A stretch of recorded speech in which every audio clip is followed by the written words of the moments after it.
Just double check the volumes, make sure my voice is coming through okay. I'll leave the volume on maximum for the airplane for the moment until we go over to say intentions. So, hello everybody. After somewhat of an adventure last night when I tried to do this flight and learnt several things about the A340-600 from Aerosoft, we're going to go again tonight, and I think I've learnt enough to avoid some of the mishaps we saw and the issues we saw. So, on the ground in front of us, I'm just going to go and change the weather for a few moments so we can have a look around and see it in daylight, and then we'll go back to live weather and time. So let's go and take this back to earlier today, and we'll have a look around the aeroplane for those that haven't seen it yet. So this is the new A340-600 from Aerosoft. I've left the door open halfway along so we can go into the aircraft and have a look around it. It's among the best looking aeroplanes I've seen in the sim in terms of quality of the modelling. It really is spectacular, and the systems modelling seems to be very good as well. So we've got say intentions running in the background. We're at Berlin, by the way, or in Berlin, I think the term should be. It's really nicely put together, isn't it? Let's go and have a look around the trucks underneath the aeroplane.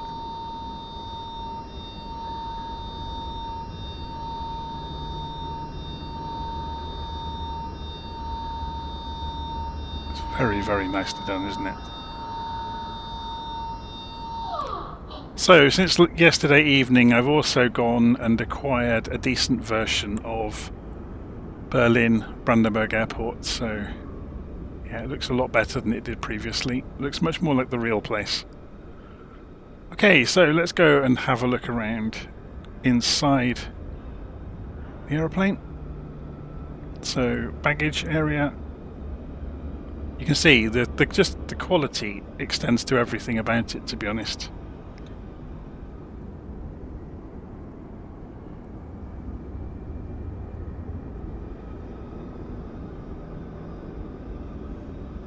It's mad, really, the level they've gone to.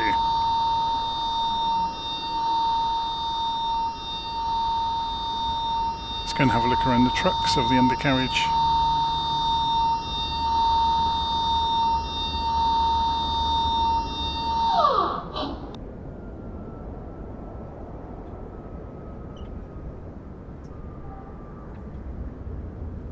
It's crazy, isn't it?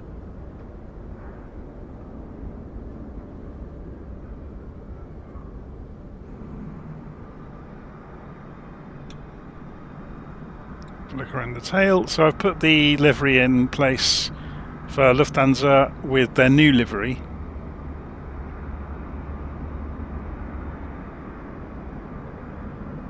Let's come down and have a look in some of these details to see just how far they've gone with things. Yeah, they've gone to the nth degree, haven't they? It's slightly mad.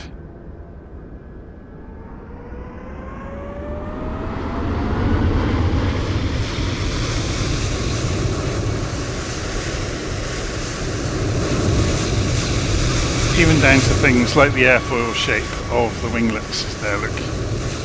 It's craziness, it really is.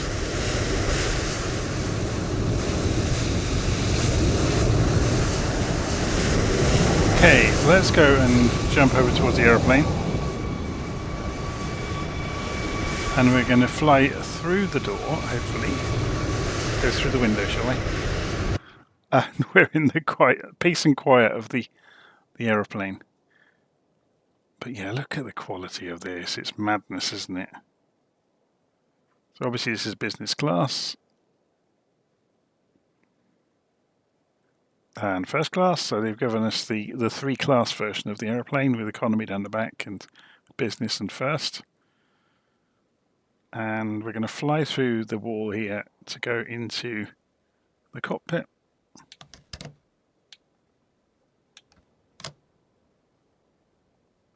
Oh, I think my controller is actually doing things. I need to be very careful. I've just got a new Xbox controller, and yeah. So look.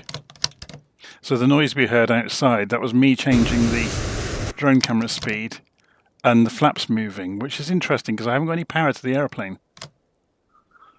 Anyway, I need to go and unmap everything on the Xbox controller, don't I? But I just wanted to come in here to show you the level of detail around the controls.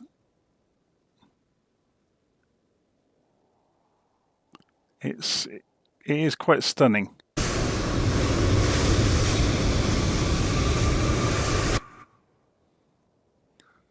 Obviously, the reason the sound is jumping in and out is because I'm using the drone camera to do this.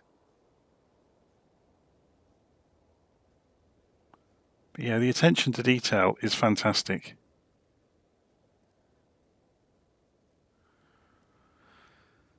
Okay, so we're going to jump back over. Oh, there's the tablet. We'll get to that in a moment, but I'm just going to jump back outside with the drone camera.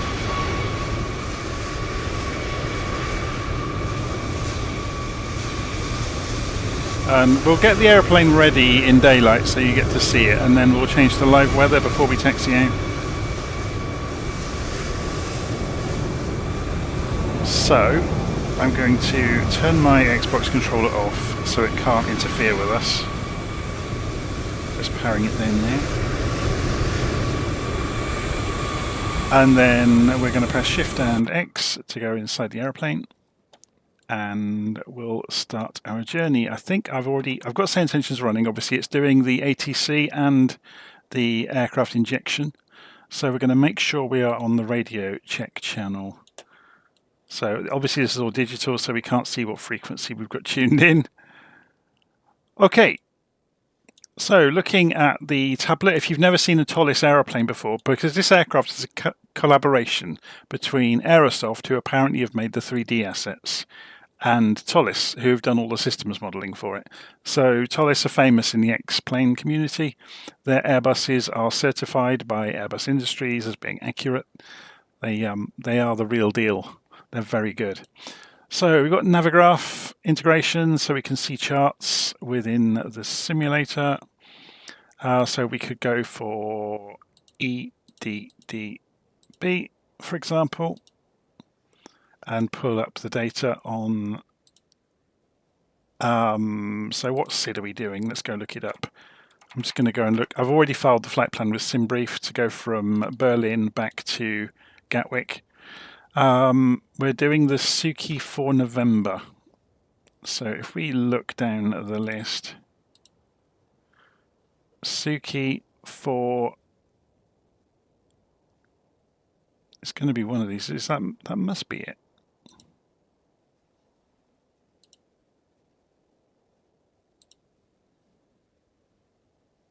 Suki for November. There it is.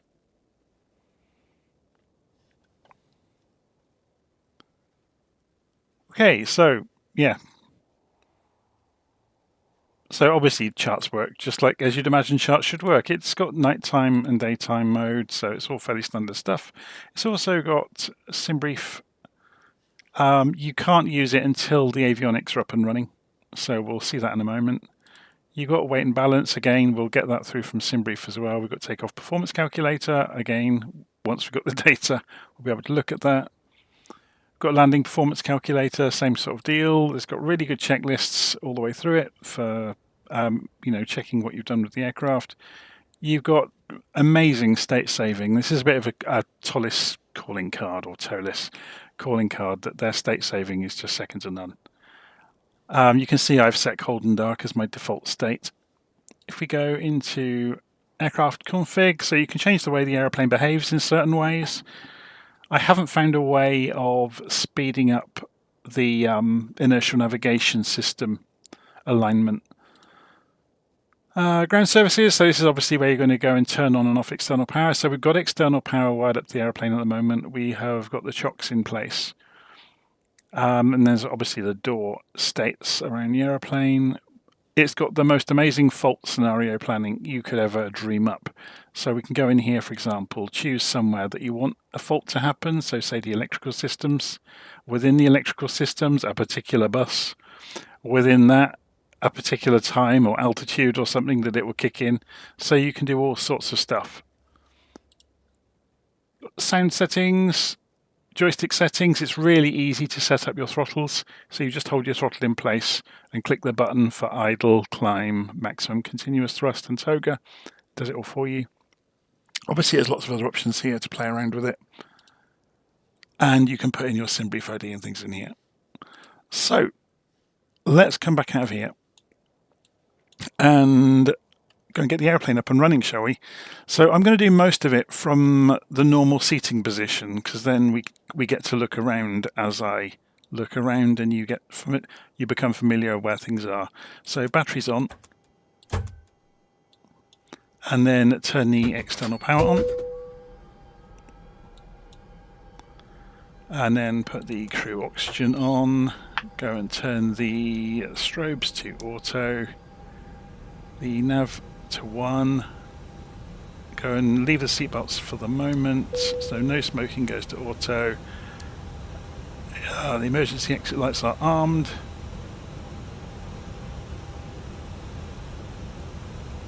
And then further overhead, we're going to go and turn the inertial navigation system, or ADIRS, Air Data Reference Unit, to nav. It'll take a while, and we'll go and fire up the APU while we're here. It takes a few seconds before you can press the on button. There we go. So yeah, as you can see, things are interactive around the aeroplane. Screens are a bit dim. Let's go brighten those up while we're doing this. So engineering screens are down here. And over this side as well.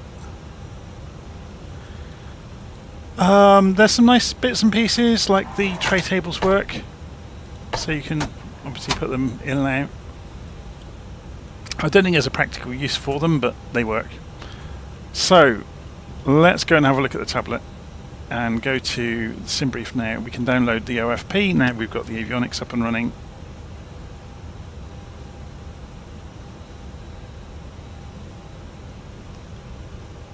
Okay, so got the OFP pulled in. You can see you've got some options around whether you ignore type mismatches or set the payload and fuel from SimBrief. So I've got those illuminated, which means it's doing them. So if we go to weight and balance now, we can apply the load values. Go to takeoff performance. We can go and put in here Echo Delta Delta Bravo for Berlin. Enter. And we are going to be taking off on runway 24 left. So we'll change the runway to 24 left. And that gives us our calculator. So we can say compute. And it shows it on a nice visual there. And it gives you all your numbers for later on when we're programming things in.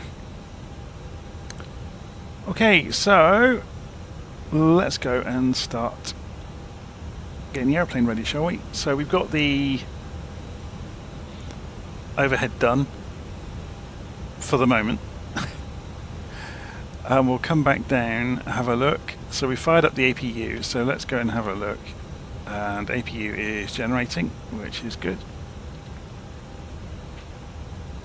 We've got IRS in alignment, 7 minutes, no smoking is on, parking brake is on.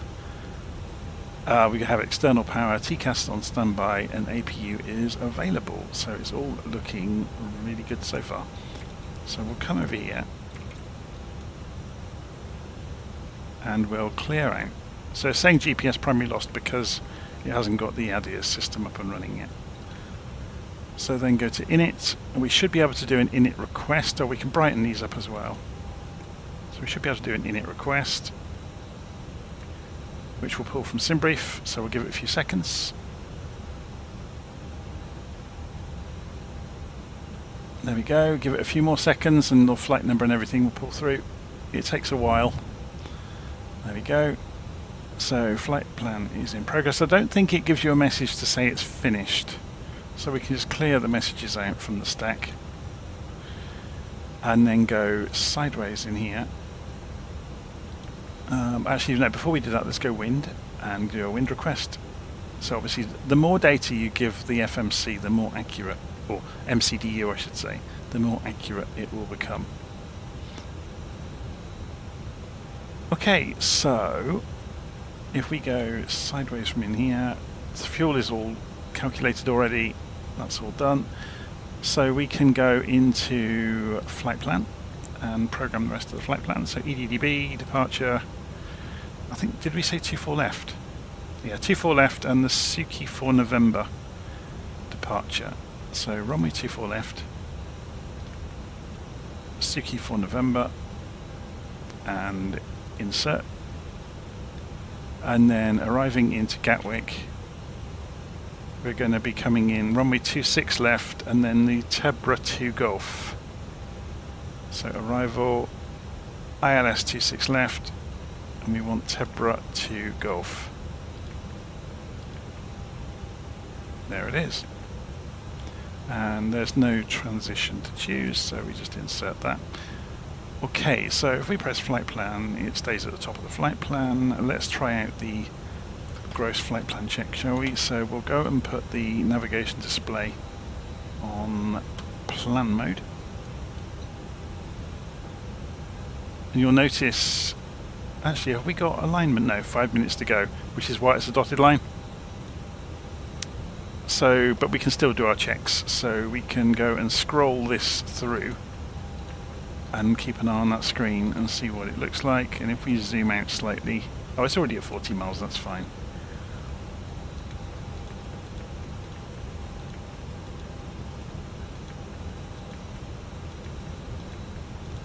I'm just making sure that there's nothing outlandish in the plan.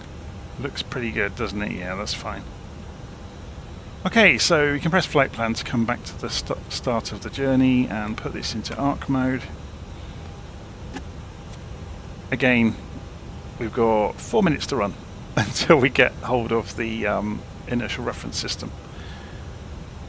So we haven't done the performance data yet. So come back over here, performance. So we're going to need to go and transfer this from, I think there is an uplink, I haven't read the documents on it yet. So there may be a way of pulling this data.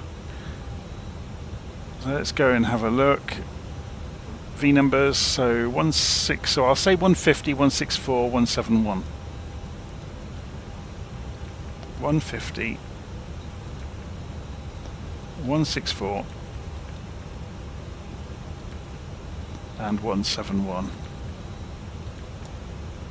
Okay, so what's the flaps and trim going to be? So flaps 1, trim up 3.7. So flaps 1, then up 3.7. Not 4, 7. There we go. And drop that into there. The one thing I haven't been able to figure out, we got flex to temp. Normally, in other aeroplanes in the simulators, you would just pick up the thrust flex here, so 71. It won't allow it, it will say the format's wrong. Whether we need like 71N, potentially, I'm not sure. Should we try it? Because if I just put 71, you'll see what happens. Now, I have seen other aeroplanes where you have to put an N on the end. No, it doesn't like it. So I need to go read the book on that. Unless somebody knows. Oh, it's F71. Let's try it.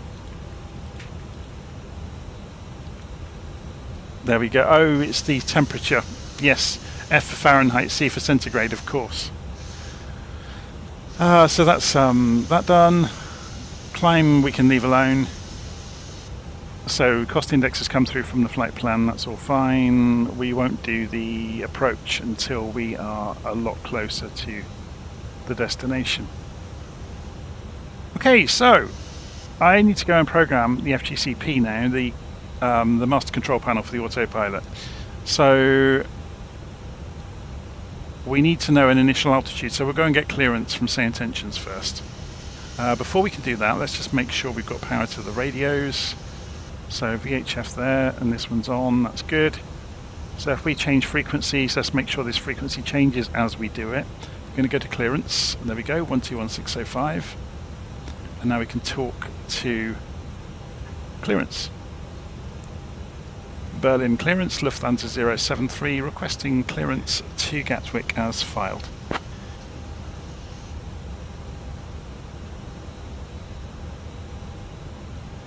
Clearance on request, stand by. So I've forgotten to get a pen again. So we're going to cheat slightly and have this.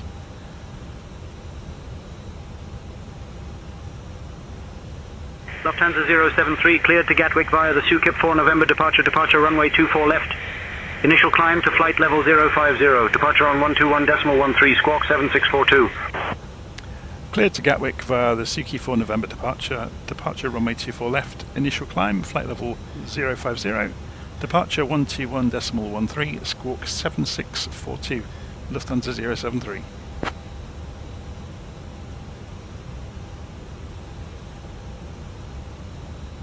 Lufthansa 073, read back correct. Contact ground on 121.705. Okay, so in between we'll go back onto the radio check channel so we don't hear anything. And first things first then, squawk 7642. Let's go and jump across here.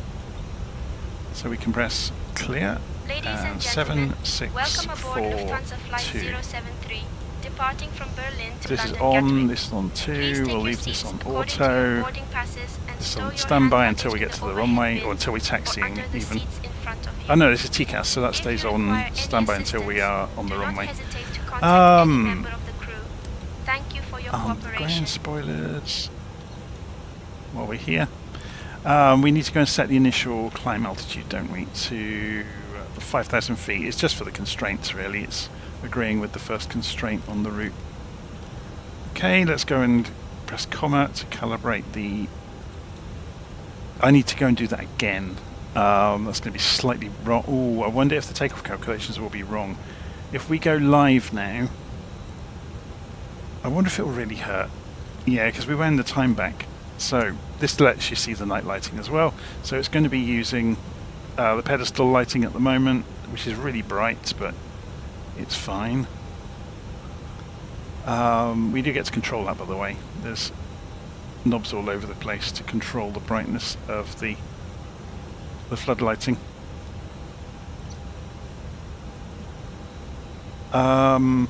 Yeah, I'm just wondering if the takeoff calcs will have changed. I'm not going to worry too much about them. So we have got, yeah, we've got GPS now and inertial navigation. So we'll clear the message out. It says GPS primary. That's what that really means. So you can see a solid line leaving the airplane there, indicating that we've now got managed mode showing up, look, across the board, which is fantastic.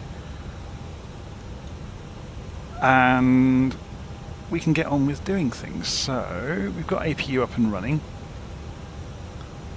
We're going to go back and request pushback and engine start then from the ground crew. So 121705.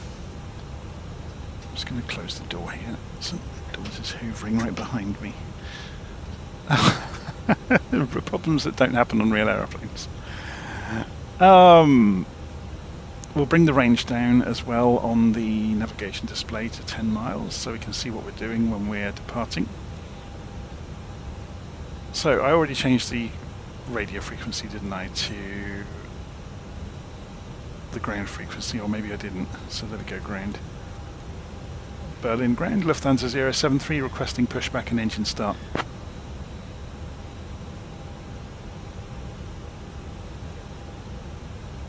Lufthansa 073, pushback and engine start approved. Face south. Pushback and engine start approved, facing south, Lufthansa 073. So then we'll go into the ground services. We remove the external power from the airplane. Remember, the APU is up and running. Bus transfers automatic in an Airbus. Remove the chocks as well, and then we're going to ask them. So they want us to face south. So if we go and have a look, we want then the tail to go to the left. So we can control this here. Look, how far back we want to be pushed. So we'll say half of that. And then tail to the left, 90 degrees would be fine.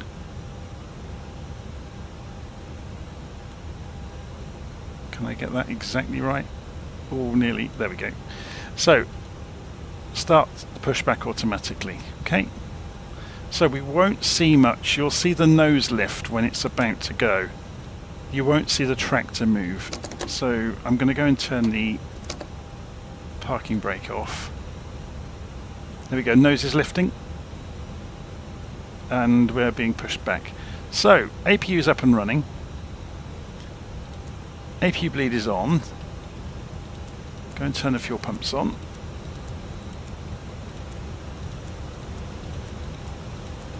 There's a lot of fuel pumps, aren't there? And we can start the engines up. So we'll go and do this. We can do them in 2 banks. So we'll go engines 3 and 4 first. So you can see that happening here.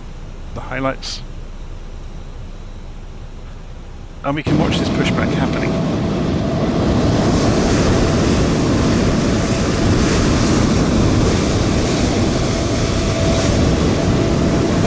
While we are starting the engines, we ought to have the beacon lights on. I forgot all about that.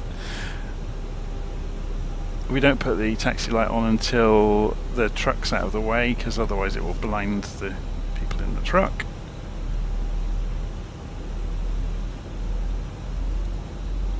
You can hear the engines coming up.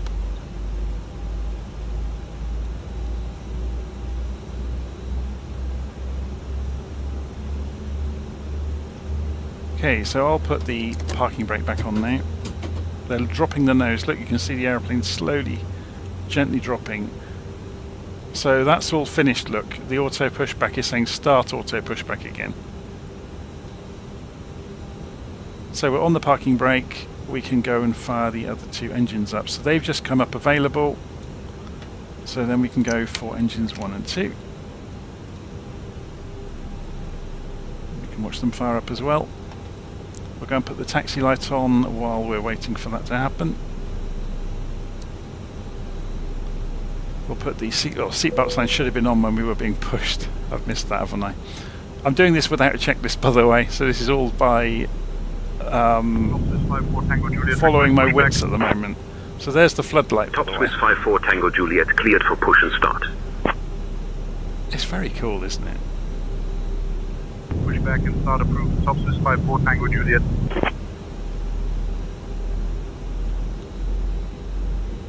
So you can hear the engines coming up. I'm going to go and modify the volume now because we've got air traffic services coming through and it's going to be very loud unless I turn it down. So we need to go and put the auto arm on, we need to put the predictive wind shear on. We can follow the ECAM screen now. So ground spoilers are armed. Parking brake is on, TCAS is on standby, so let's go and we've done the, we've done that, that's all fine. The flaps are in the wrong position, that was from the Xbox controller earlier, they should go to flaps 1, ready for takeoff. We've armed the ground spoilers. Okay, so we need to go now and talk to ground about how we're going to get to 24 left.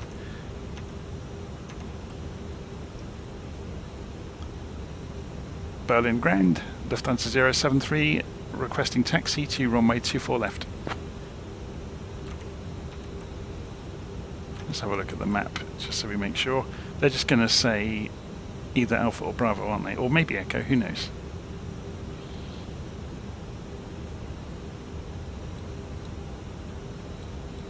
Maybe they won't come back to us at all.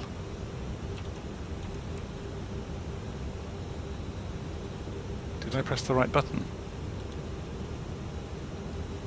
Berlin ground. Lufthansa 073 requesting taxi, runway 24 left.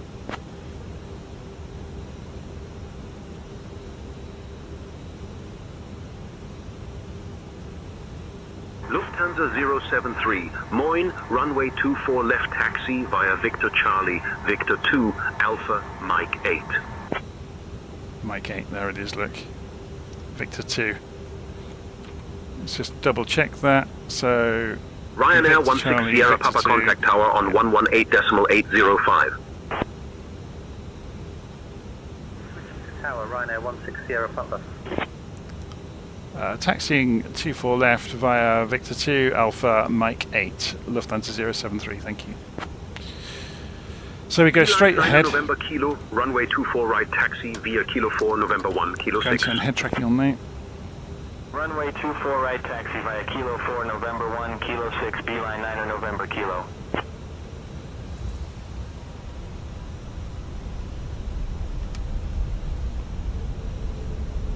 Top Swiss 54 Tango Juliet, runway 24 right taxi via November Kilo 6. Runway 24 right taxi via November Kilo 6, Top Swiss 54 Tango Juliet. Ladies and gentlemen, welcome aboard Lufthansa, Flight 073, departing from Berlin to London Gatwick. Our estimated flight time is 1 hour and 30 minutes. Please pay close attention to the upcoming safety demonstration, as it contains important information even for frequent flyers. Fasten your seat belts by inserting the metal tip into the buckle and pull the strap to tighten. The seat belt must remain fastened whenever the seat belt sign is illuminated. So it's the second left we want. And tray tables to the upright position and open We your want the window Alpha blinds for takeoff. taxiway. Mobile phones and electronic devices must be set to flight mode, and larger devices should be securely stowed. Smoking and the use of e-cigarettes are prohibited anywhere on board, including the lavatories. Oxygen masks will drop automatically if required. Hold the mask firmly, place it over your nose and mouth, and breathe normally. Secure your own mask before assisting others. Life vests are located under your seat or between the seats. Put it on and inflate it only after leaving the aircraft. Floor level lighting will guide you to the nearest exit. While we're taxiing, there are 4 exits the last few bits, we've got a takeoff config test to do. We'll do that when we're lined up on the runway. The cabin check should go out when we get closer. TCAS is still on standby, so we can put that on TA only now. The APU bleed is still on, so we can go and turn the APU bleed off now because the engines are running. Go and turn the ignition back to normal. Should have done that previously.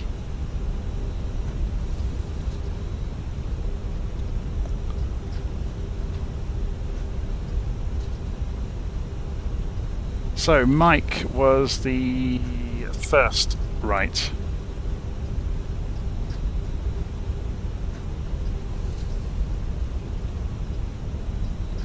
Lufthansa 073, contact tower on 118.805. Have a good evening. Contacting tower 118.805, Lufthansa 073. Whoa, there's a lot of momentum once you get this rotating.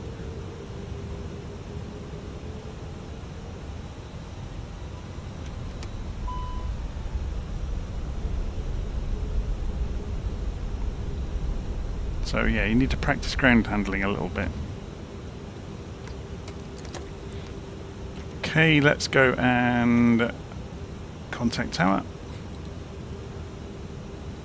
Tower Lufthansa 073 holding short for runway 24 left.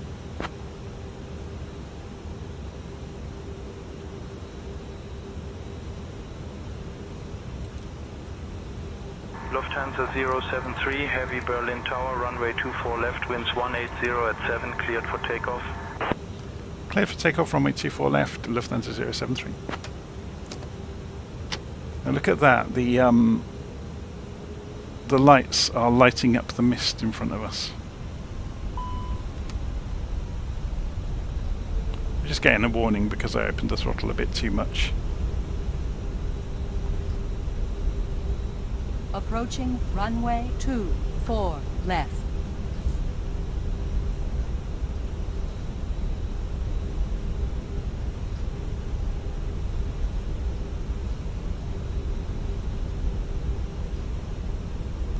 Okay,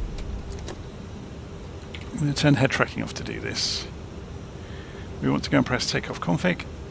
That's done. Signs on the cabin should be checked. On runway 24 left remaining. 12,500. That should go out on its own normally. It's interesting that it hasn't.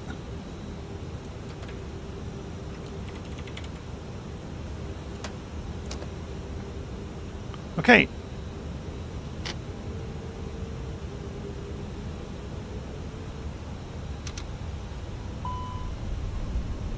Ooh, right.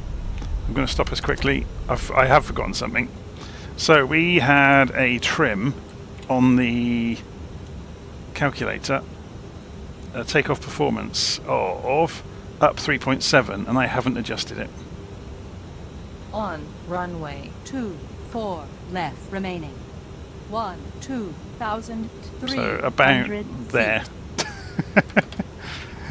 So it was complaining on here, so we need to go and do the takeoff config test again. We're good. Isn't it funny? If you don't have a checklist in front of you, you just forget. Oh, I forget these things. As soon as we were moving, it started complaining. Yeah, we're good now, look. So, throttles to toga.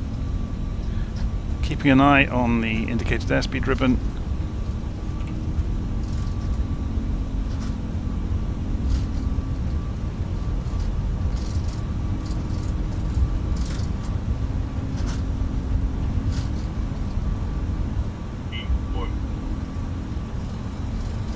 And rotate gently.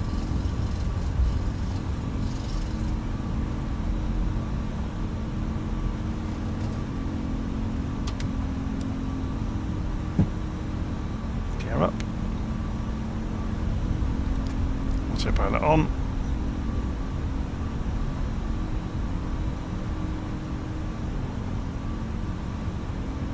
Keeping an eye on the Lufthansa 073, contact departure on 121.13. Yeah, I don't like that. I'm going back for full power. It lost too much speed. It's asking us to go to climb, but it was going to lose a whole load of speed. Contacting departure 121.13, Lufthansa 073, good day. So before we go and talk to them, let's just refresh our memory. We're doing the Suki 4 November.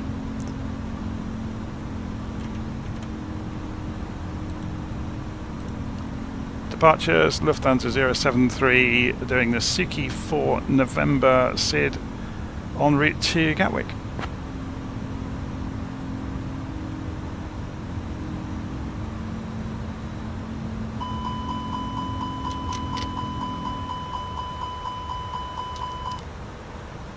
That's interesting. We had an overspeed warning, even though we were nowhere near the limit.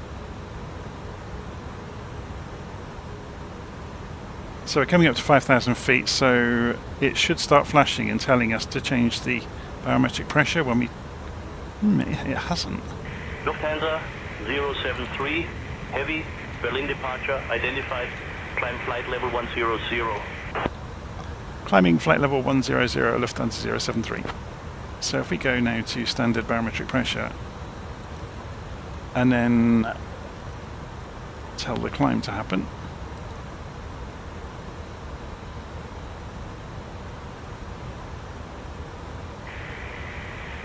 He says, famous last words. 073, climb flight level 230. Okay, we're doing open climb. Why didn't that take the VNAV to go? Oh, because of constraints. Departure, top Swiss 54, Tango Juliet 2000 for 4000. Climbing flight level 230, Lufthansa 073. So they've cleared us straight up to 230, probably because there's nothing around. So we're going to go for an open climb. Throttles are now in the climb detent. Already on standard barometric pressure. We can, now we're away from the runway, we can safely go over to TARA. 073, contact Bremen radar on 126.425. Contacting Bremen radar 126.425, Lufthansa 073. Bremen radar, Lufthansa 073 with you, climbing flight level 230 on the Suki 4 November departure.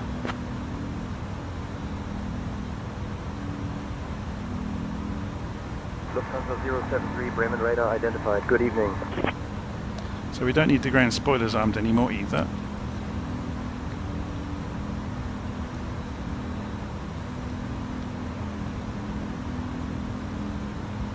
Okay, yeah, we didn't overspeed the flaps though. I'm just reading the live stream comments. The limit for the flaps is on flaps 1 is really quite high. It's 280 knots. We were at 240 when the alarm went off. That was odd, wasn't it? There's obviously a reason for it. This is a bit bright, isn't it? Let's bring the brightness down on the... Dear guests, the use of approved electronic devices is now permitted in flight mode. Cabin service will begin shortly. Thank you for your attention. Okay, so we are more or less done in terms of human input until we get further into the route, unless we get something to do, you know, instructed by the air traffic services staff along the way. Let's go and increase our range now then, and put the constraints on to see if there's any, although we're not, because they ordered us to an altitude. Typically on departure, if you get to level 300.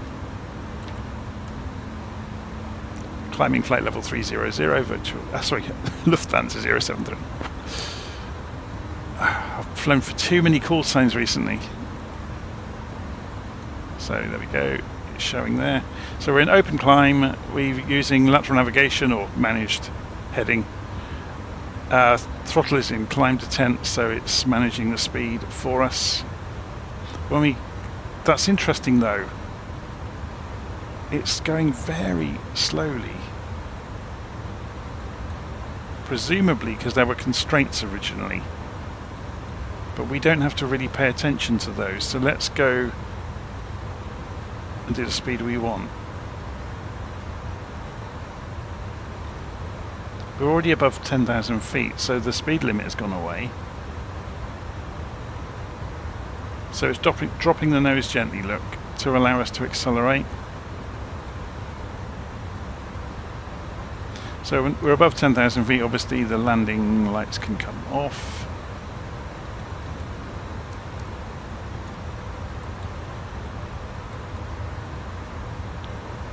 But yeah, there's so much to learn, and knowing that this version of this Airbus will be more accurate in terms of this sort of stuff than the others.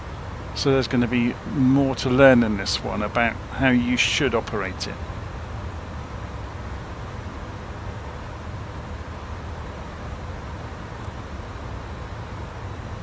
So the reason for the slow speeds, looking down here, look, there was a constraint in place until we got to Lulul, which we've just passed, look, and then we get the 250 knots. But obviously we were told to climb above the SID almost immediately.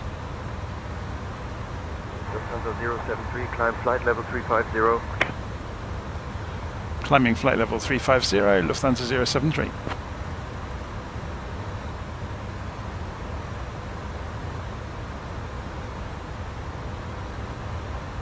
It's good fun, isn't it?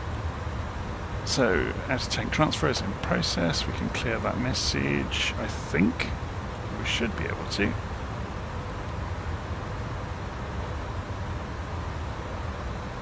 Interesting. Let's have a look actually at some of the screens, because this aeroplane is going to be in a different ballpark, you know, in terms of accuracy of screens. So we've got the engine data. We've got the bleed data. Let's zoom in a bit further over here to see this then. We've got the cabin pressure, AC electrics, DC electrics, hydraulics, APU obviously has been shut off now, the condition system, or air conditioning I should say, doors, wheels, flight controls, fuel. Very good, isn't it? Status, normal.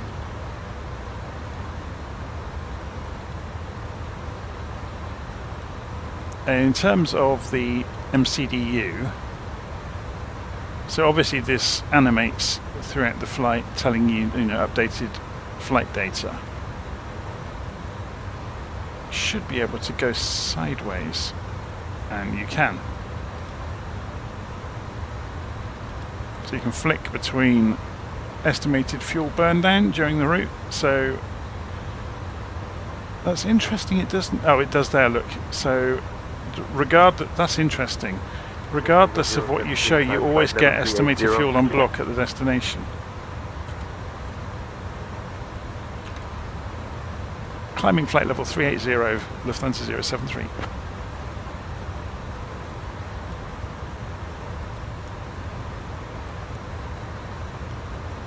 So obviously we've got 2 FMCs, so we can come over here, clear this message out, and you could leave different data on this side if you wanted to. If we go and look in the MCDU menu, go to ATSU and AOC. Can we do a weather report? So no, doesn't look like it. They haven't implemented it yet by the look of it. So we can't do weather requests. That's a bit of a shame. What about the weather radar? Let's go and put it on system number 1. I'm not sure there's any weather to see. There's an aircraft out in front of us though. And it's almost the same altitude as us, and it's only, what are we on, 40-mile range, so it's about 10 miles away.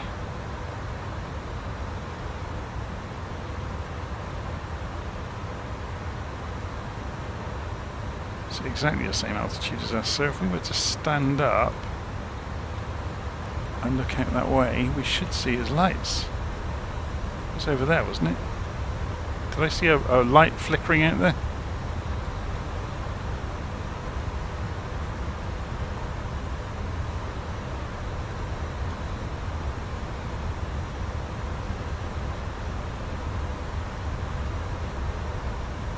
Should have a look from outside.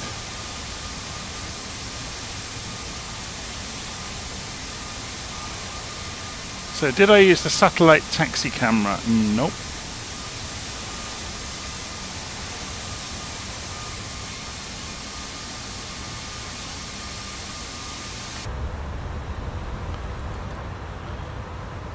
Okay.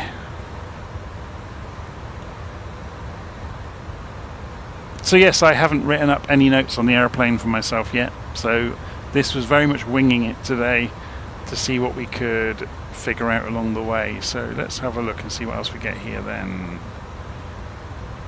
So we've got Navigraph here.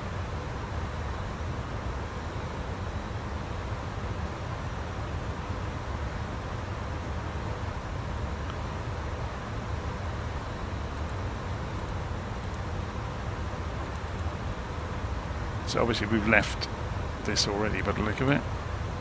Oh, I'm not sure if it would project us onto it, to be honest. If we go and show the same thing here... Yeah, we have left it. Look, we're just off the page. How did we do? If we go and show the trail on LittleNavMap, yeah, we're doing pretty well. We're on the way to Sukip.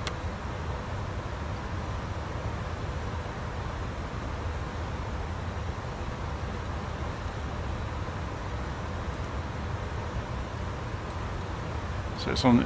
Oh, sorry, that's us, not that one. I was thinking that was us for a moment there for some reason. Anyway. On the way to Burrell. Yeah, so we're following it pretty accurately.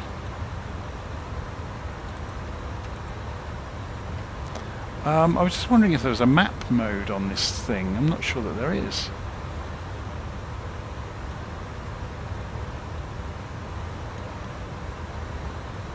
I could have sworn there was when we first looked at it earlier.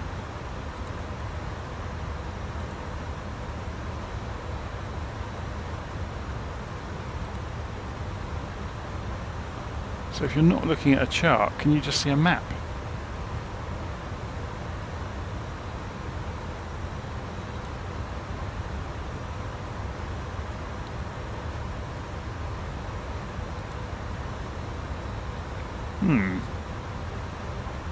I'm sure there's a way. There we go.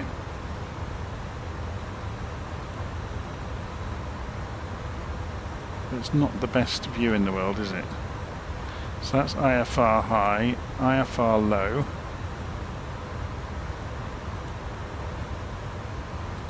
VFR, it's not showing the map, is it? Now, is that something to do with what I've done? Oh, here we go. It was just going slowly.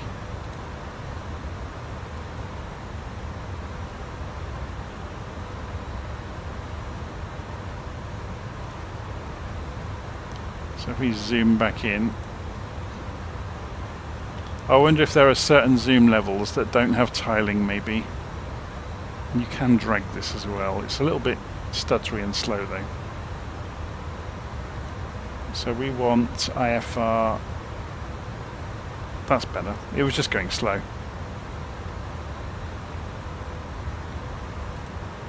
And IFR high should show the airways.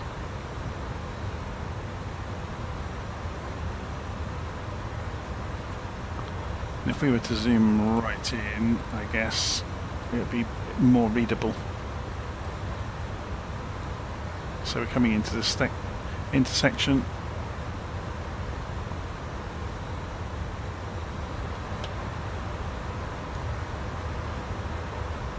Okay, we don't really have much to do now. So I'm going to go make a coffee. But what I am going to do is hand over control to Amanda for the radio comms, for the switchovers between sectors. Hi Amanda, can you look after the radio comms for a while? So if you're wondering why I'm talking about Amanda, she's the invisible... I'll handle the radio comms for now. The invisible lady sat over here. So I don't think we get control over that. So yeah, in terms of the visual side of it, it's not quite as polished as some of the other aeroplanes, not as complete then. So we didn't see a tractor on the ground, we don't see the co-pilot.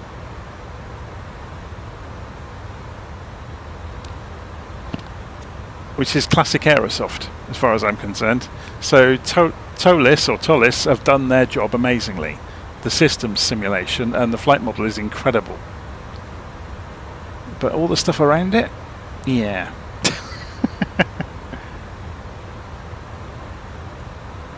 That said, I'm still impressed, but then I tend to have quite a low bar with aeroplanes. I will find a way to enjoy most aeroplanes in the sim and will appreciate that they exist in the sim. It's interesting that this version of the 340 is so much more modern than the Inibuilds one. So this is the A340-600. Descend and maintain flight level 270, cleared for the Monarch 5 Charlie arrival into Kastrup. Descending to flight level 270. So we were cleared up to 380. Was that our cruise level? I'm just going to go check. Yeah, it was. We haven't got any height changes en route, have we? No. So we're cruising at this altitude until we get to top of descent. Let's go and increase the range on the navigation display. Oh, there is the weather. The weather radar is working. So let's go and increase the co-pilot as well.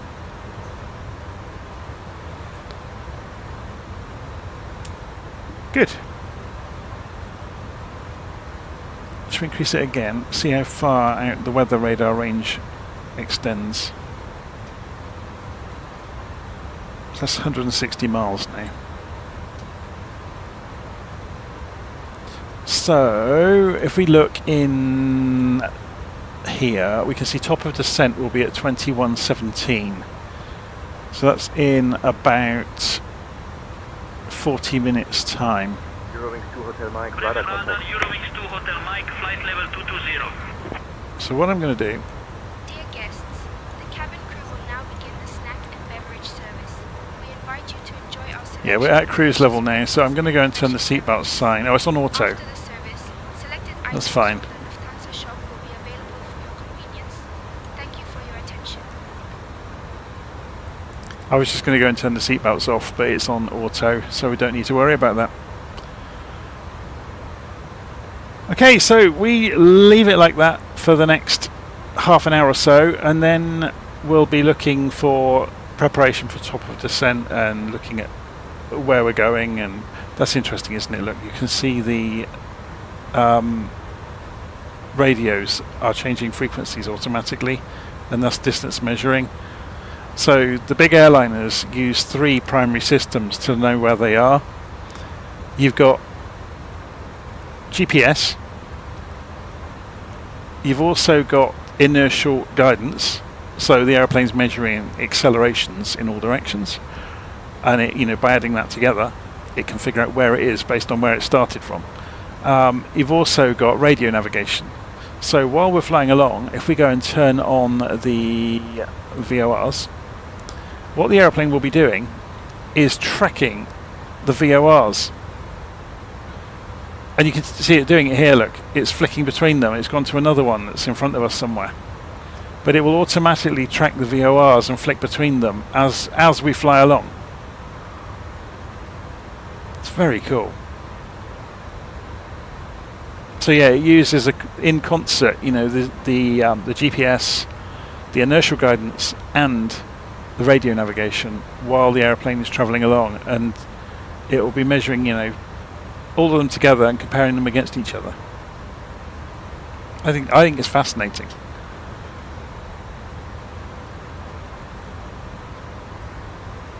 So someone else is saying that we're really close to the speed limit.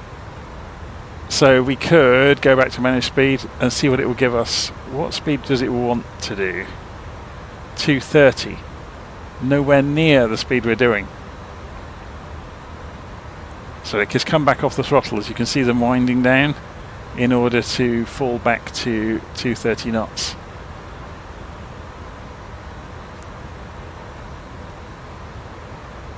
So going back from Mach 0.84, we were shifting, weren't we? We got a 55 knot headwind.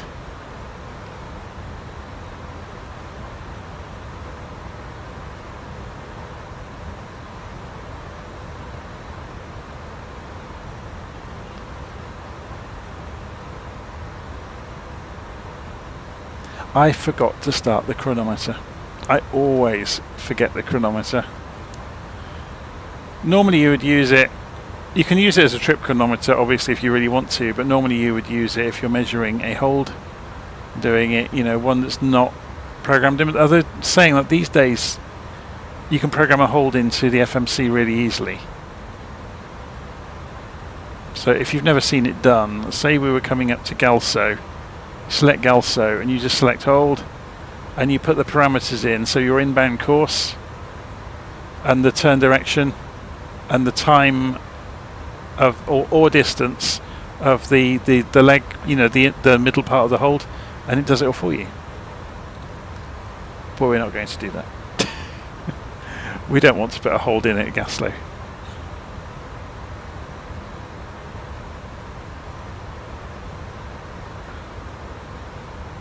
You can also put custom waypoints into the FMC. I'm not going to do it tonight, but it's fairly straightforward to do it.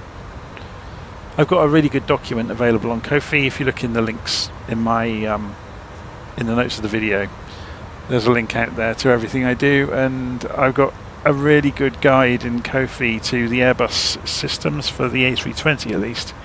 But yeah, I may have to update that, I guess, now I've got the ToLiss in Flight Sim, because it'll have all of the fidelity of all of that stuff.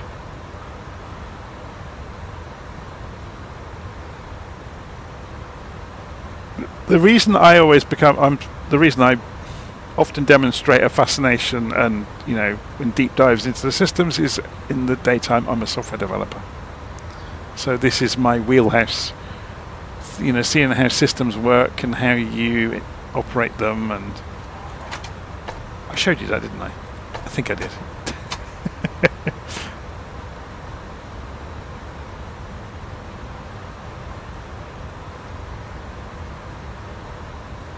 Right, I'm going to leave the airplane running for a while.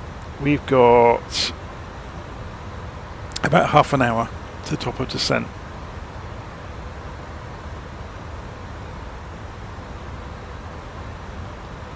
And then we'll see what we have to do to get into Gatwick. So we'll prepare Navigraph for it. We'll show the star that we're doing. So it's a bit of a wiggly one, but that makes it more interesting in my book. We may get vectored if there's no traffic around. We may come over kind of Tebra and find we get directed straight in. We'll see. It can sometimes be fun if they do that, because you may not have enough room to descend.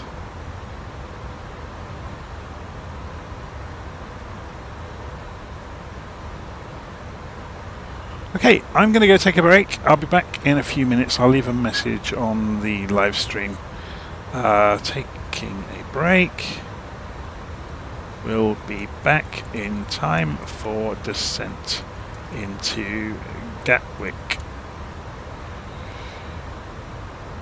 And pin the message.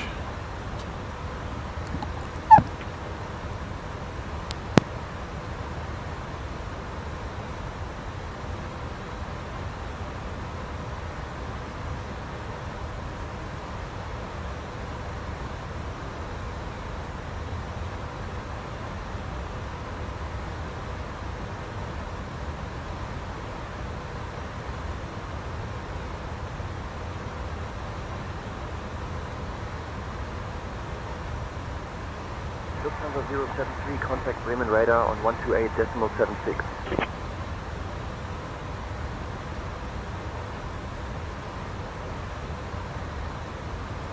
Switching to Bremen radar on 128.76. Lufthansa 073.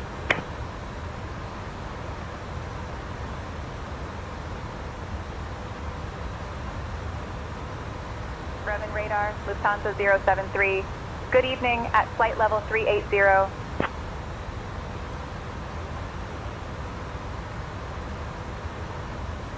Lufthansa 073. Bremen radar. Identified. Guten Tag.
Eurowings 5 Zulu Whiskey. Descend and maintain flight level 230.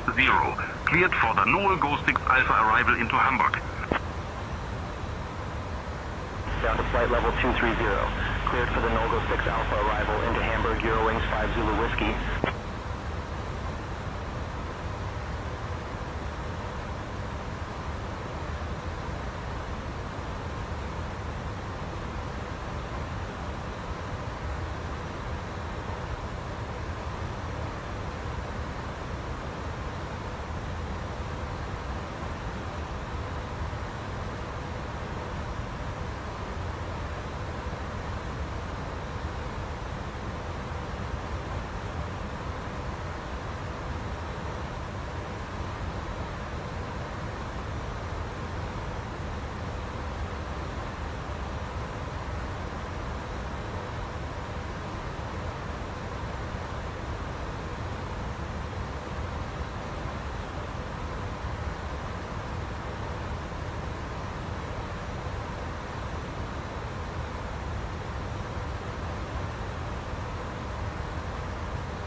Hey Captain, First Officer, would you like anything to drink or a snack?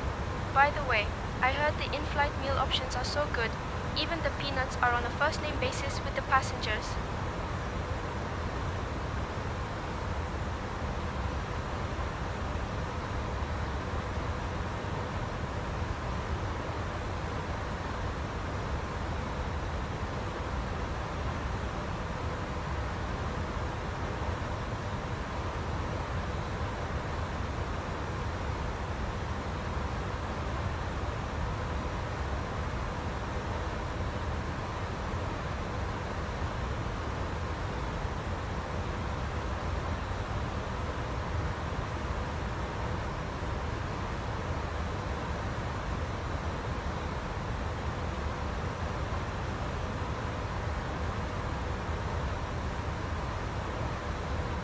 Beeline 3 Tango X-ray, descend and maintain flight level 190. Cleared for the Ripso 3 Papa arrival into Hamburg. Down to flight level 190. Cleared for the Ripso 3 Papa arrival into Hamburg, Beeline 3 Tango X-ray.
Lufthansa 073. Contact Langen radar on 129.175.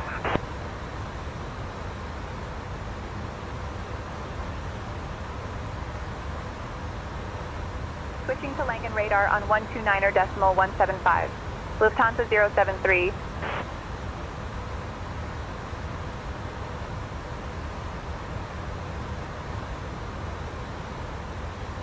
Langen radar, Lufthansa 073. Good evening, with you flight level 380.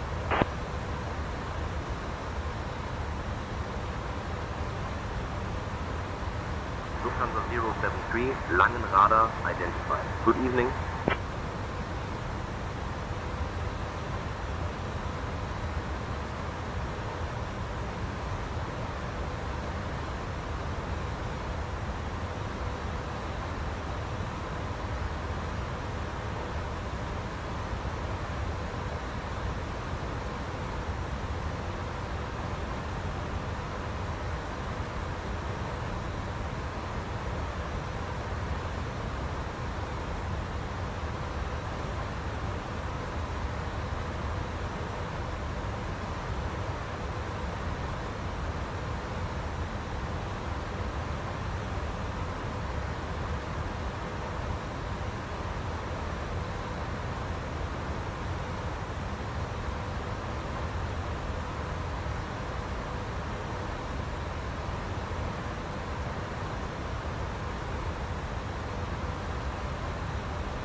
World Express 56 Whiskey. Descend and maintain flight level 320. Cleared for the Gothem 1 Lima arrival into Leipzig.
Ryanair 47 Delta Mike, descend and maintain flight level 250. Cleared for the Bat Isle 7 Alpha arrival into Charleroi. Down to flight level 250. Cleared for the Bat Isle 7 Alpha arrival into Charleroi, Ryanair 47 Delta Mike.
Lufthansa 073, expect the Tebra 2 Golf arrival. I'll have you descending in about 20 minutes. Feel free to ask if you'd like it sooner. Expecting the Tebra 2 Golf arrival. Lufthansa 073. Okay, I've just come back to have a quick look and see what this Lufthansa 073, contact Amsterdam radar on 123.85. Okay, so they're saying 20 minutes time. The top of descent is 22 minutes past the hour. We're already 5, so it's more like 15 minutes, not 20 minutes.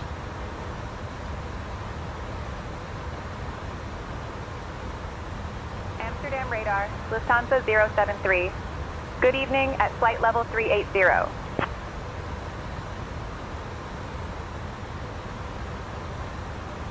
Lufthansa 073, Amsterdam radar identified. Hello. It's interesting to me that top of descent is not marked.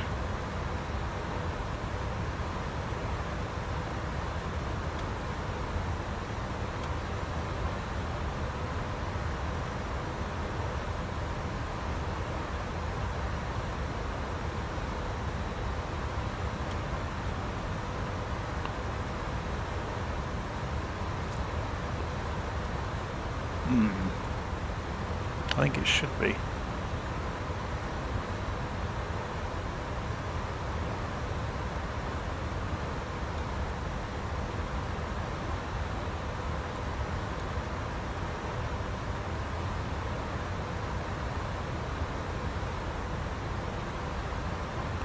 So according to this, we'll cross through top of descent anyway at 21:22, and this is kept recalculated all the time.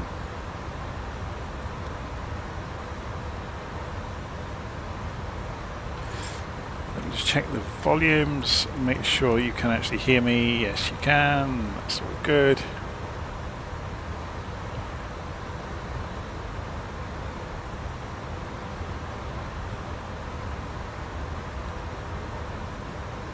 So there's Galso, which is a couple of minutes after top of descent. You'd expect a marker to show up here, wouldn't you?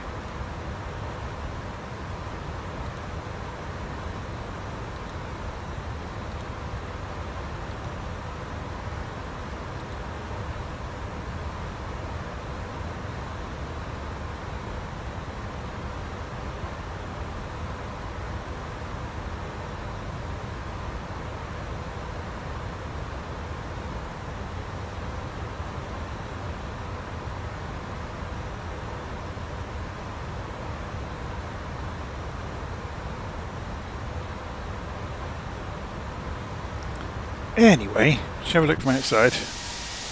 High above the clouds.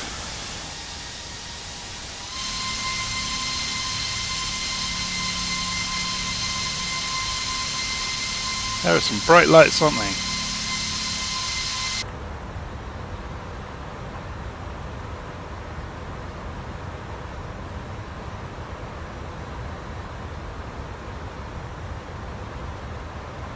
So when we get a little way before Galso, I'll start the descent.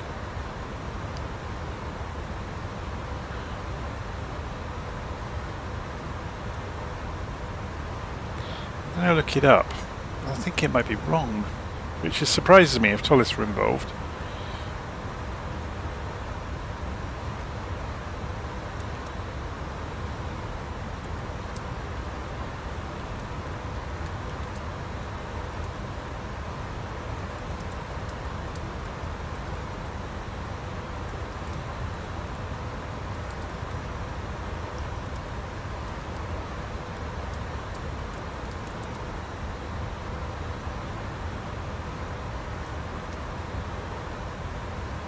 Let me just try the other modes, just to make sure.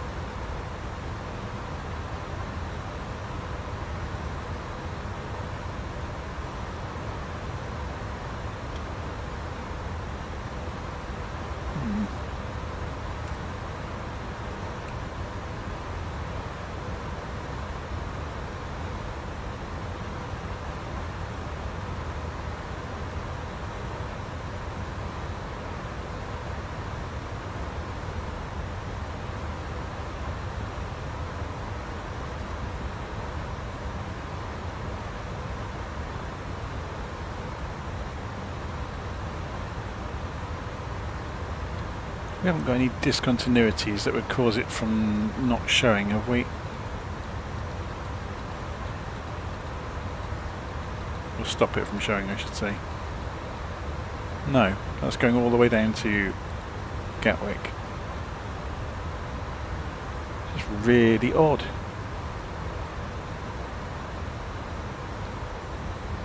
So 12 minutes to go until we start descending.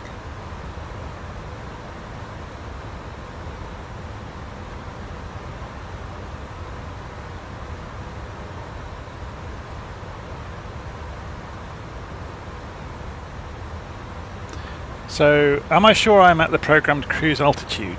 Well, I'm at the altitude that was in the flight plan, and the ATC instructed me to climb to.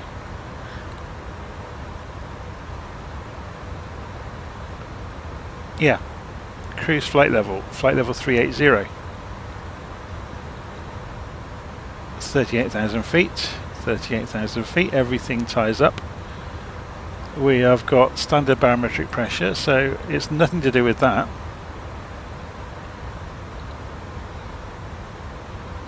It's just odd. I'm just reading up on what could cause it to not show them, and it would mean the aircraft wasn't in lateral navigation, but it is.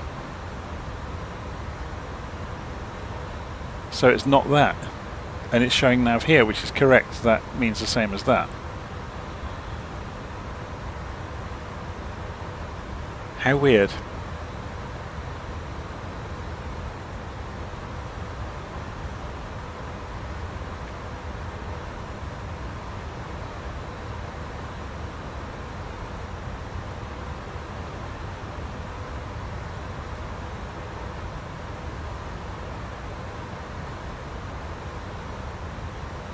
It isn't marking the deceleration points either. I don't think it's finished, you know. Or it's a bug.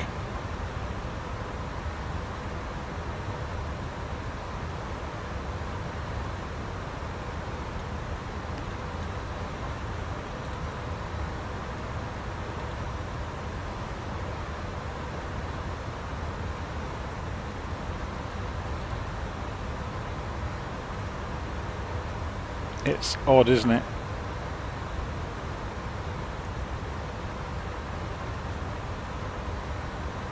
We'll see. We can obviously use our intelligence to figure out that when we need to descend, and we'll be fine. It's just odd that the usual visual cues you would expect are not there.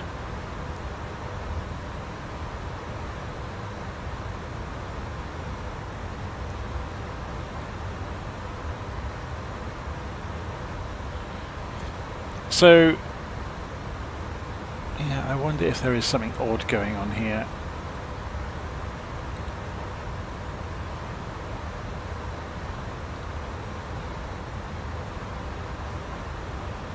Why would it not show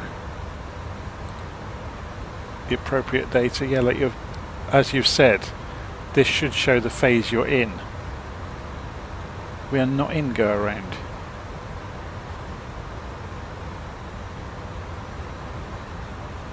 Have I managed to break it? I wouldn't be surprised.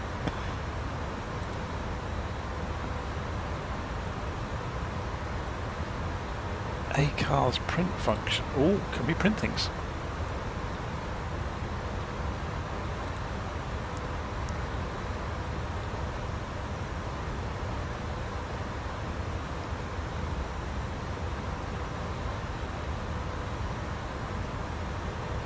Oh, I was hoping the printer was going to start working then.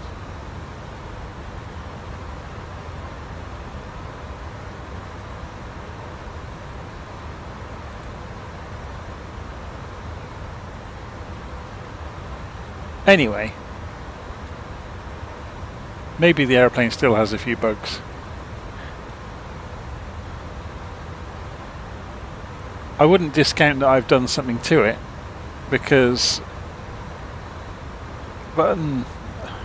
Airbuses don't have a lot to go wrong there, do they? Why would it not? show us that. I wonder if terrain shows the ocean. Yes, it does.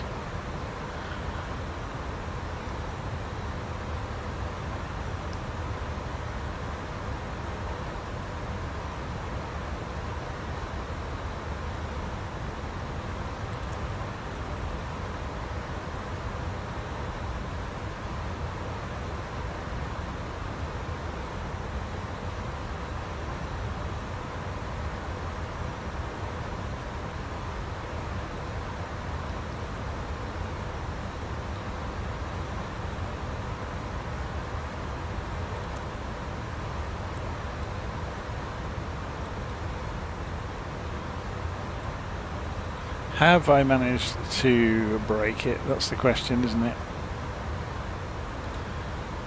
So if I select Galso,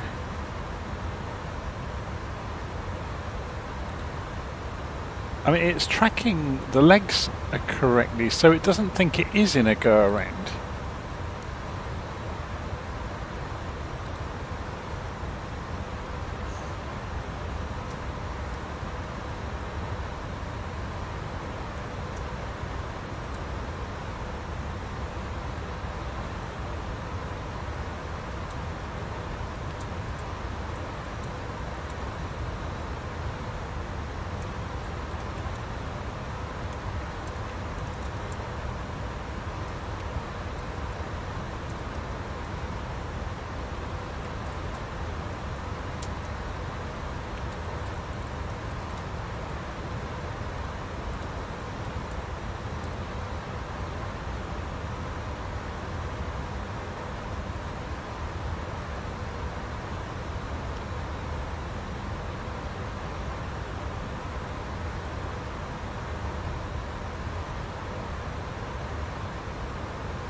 It may be a bug in fetching the flight plan from SimBrief, maybe.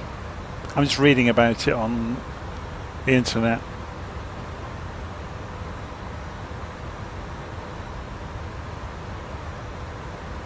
Once the FMGS enters the approach phase, regardless of the reason, the next phase is naturally the go-around. If the system thinks you've started the approach, it prepares go-around performance data as the primary priority. The weight and balance can cause it as well. If you haven't entered your zero fuel weight, and no, that was pre-entered. So maybe there's a bug in the loading from...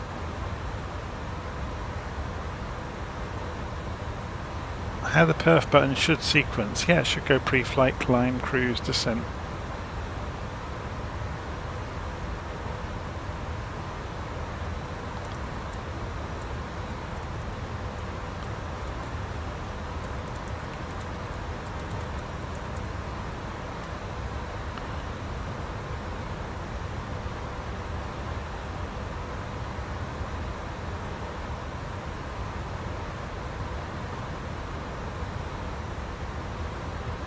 There's a thing called the lateral revision method.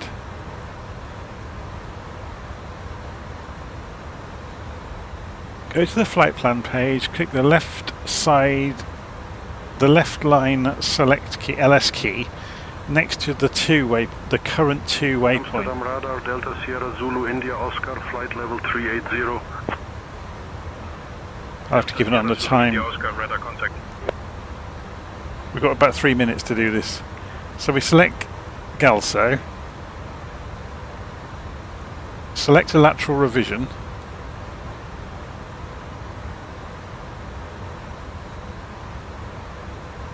re-enter your destination airport in the new dest field. So this will be EGKK.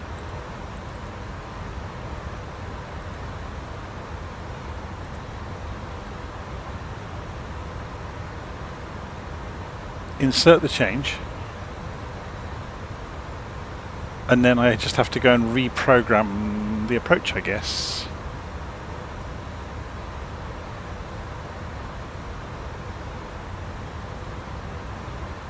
So I need to then go EGKK, arrival, and just quickly check it. It was Tebra 2G 26 left.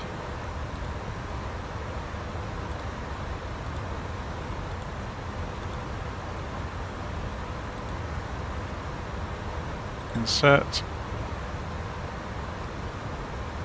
And did we have anything previously following Galso? Yeah, we did.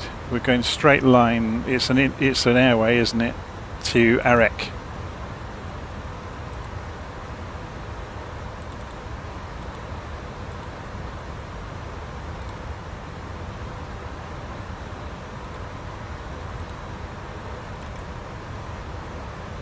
That should be okay.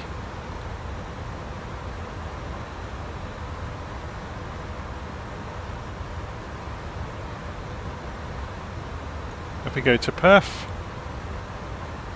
it's still on go around. That hasn't fixed it. How weird.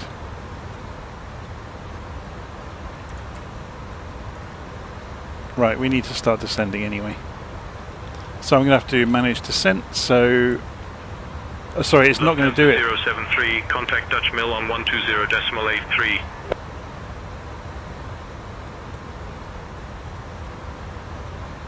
So we need to get to flight level 140 for Abtum. Switching to Dutch Mill on 120.83. Lufthansa 073. Do we have Abtum? We've got Tebra. We haven't got... That should be part of the... Star. There's Abtum. So that's, yeah, that's got it. So good evening, maintaining flight level 380. Let's see what happens. So we want to come down to Dutch Mill identified. Good evening. 7,000 feet at Timber. So we'll go straight for 7,000. And it's not doing managed descent. Now, can you remember when we took off? It wouldn't allow me to... I had to go and open climb, didn't I? There is something wrong, isn't there? There's something missing.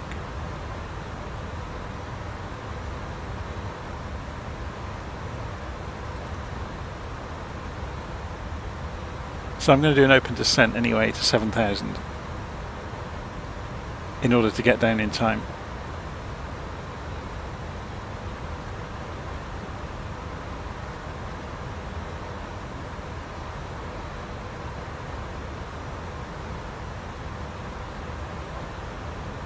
The telltale is that even though it is calculating the numbers, it is not allowing me. So there's something missing. Contact Amsterdam radar on 120.555.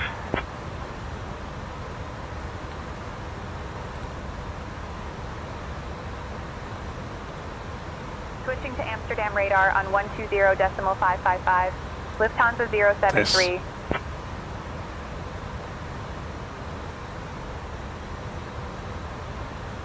Check GW.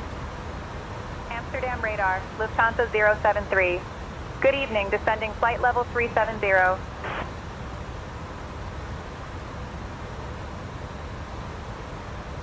Lufthansa 073, Amsterdam radar identified. Good evening.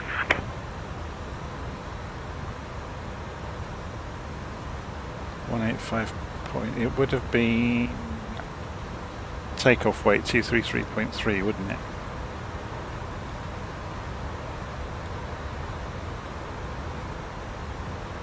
Amsterdam radar, Speedbird 33, flight level 360. Speedbird 33, radar contact.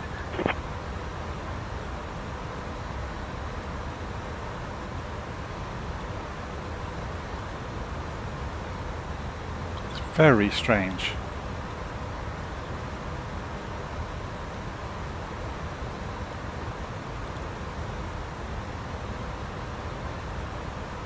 All the numbers are filled.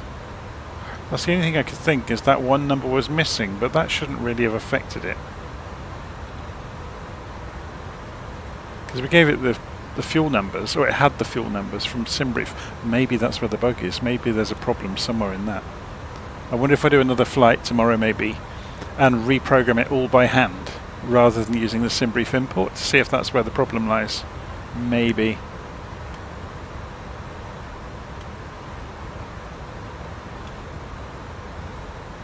Anyway, we're on our way down. We need to get to flight level 140 Abtum. So rather than go for 7,000, I'm just going to go for 140.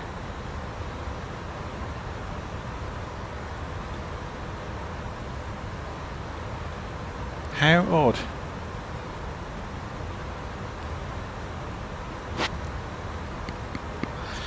There's another route you can use where you program a secondary flight plan and switch to it. You can also use a pseudo waypoint fix for descent approach. If you're in go-around phase but you want to return to approach phase, simply activate the approach phase again on the perf page. Yeah, that's to go straight to approach. I don't want to do that.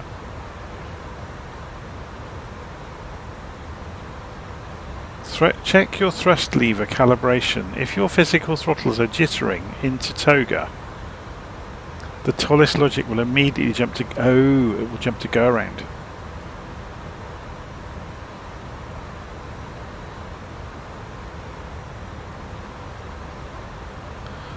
So auto throttle is enabled. It's not being overridden by a noisy hardware slider. So it's not that.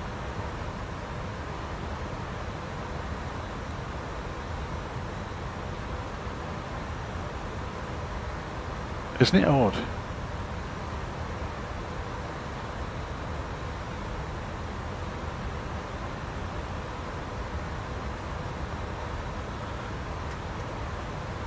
I wonder if other people have found bugs. I haven't looked for any bug reports on it yet, by the way. So let's go and ask on the internet. So I'm asking Gemini, are there any bug report or any known bugs? Known bugs or issues with the Aerosoft ToLiss A340-600 for MSFS 2024 ?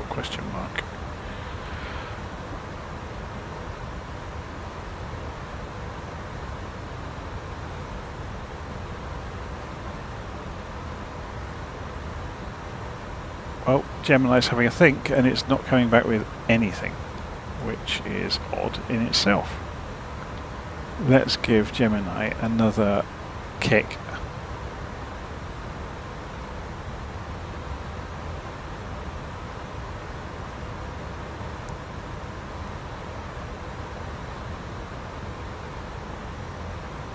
Right, it's having a think this time.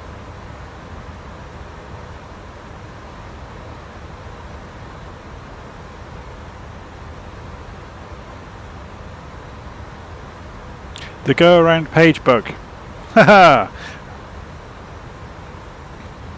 There is a reported edge case where the flight phase jumps to go-around if the init page waits is not fully confirmed before the takeoff roll begins. Yeah, so it's a known bug. There we go.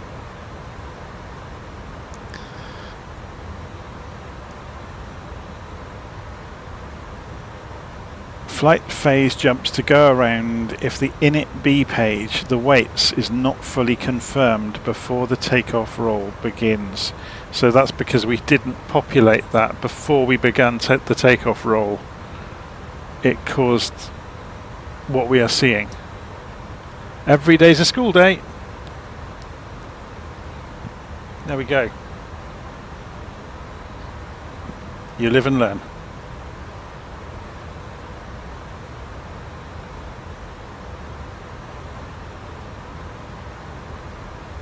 And that's why written procedures are worth their weight in gold.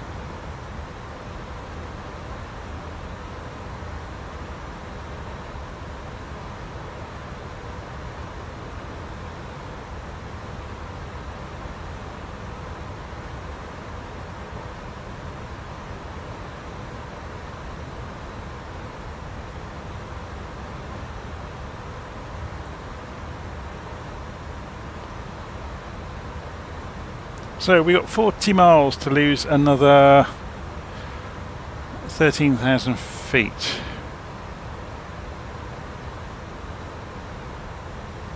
Should be okay, shouldn't we? We'll find out.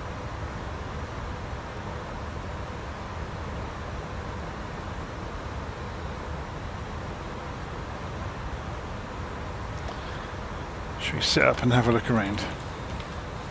There's not a lot to see, is there? It's pitch black outside and dark cloud everywhere. A couple of other aeroplanes around there. You can see one over there.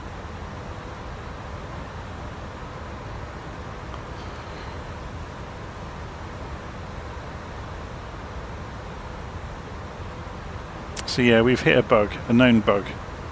I'm sure that there'll be a patch fairly quickly.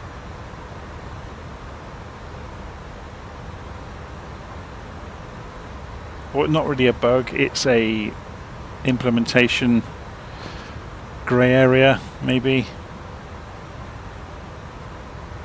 It's interesting it let us do the takeoff checks and didn't complain that the weights weren't populated. Or that one of the weights wasn't populated.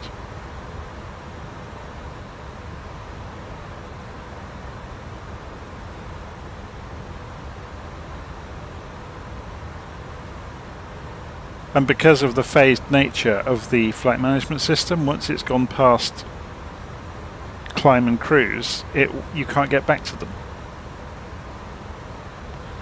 I guess one method, like they're saying in the workarounds, would be to have a secondary flight plan and switch to it, in which case it wouldn't have progressed past the cruise phase at the point we were in that situation.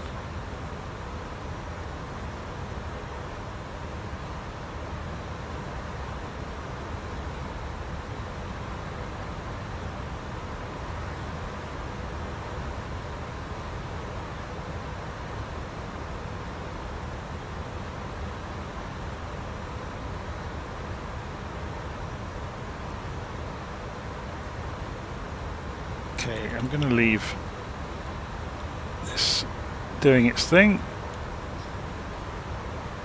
and let's go and refresh our memory of where we are and what we're doing. So we're coming down, we're looking for flight level 220 at Odd Rob. So we're approaching, of course we haven't got it,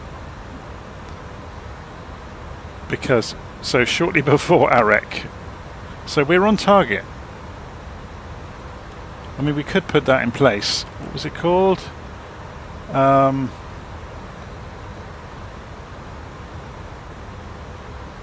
There's Summum and Blinksy, but not Oddrob.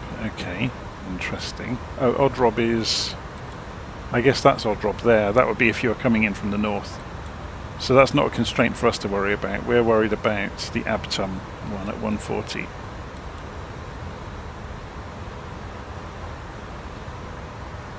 And then following that, we got max 250 knots until we get down to Timber at 7,000 feet. 073, descend via Tibur 2 Golf to flight level 070 into Gatwick, QNH 1000. Were we on Tibur 2 Golf? Let me just double check that. Yeah. Descend via Tibur 2 Golf to flight level 070 into Gatwick, QNH 1000, Lufthansa 073. So we'll take this straight to 7. So it's showing there. We're still doing an open descent, so we'll come down a bit more quickly than they imagined, probably. Ladies and gentlemen, we have left our cruising altitude and are now beginning our approach to London Gatwick. Please return to your seats, stow your tables, and fasten your seatbelts. The use of lavatories is no longer permitted. Thank you for your cooperation.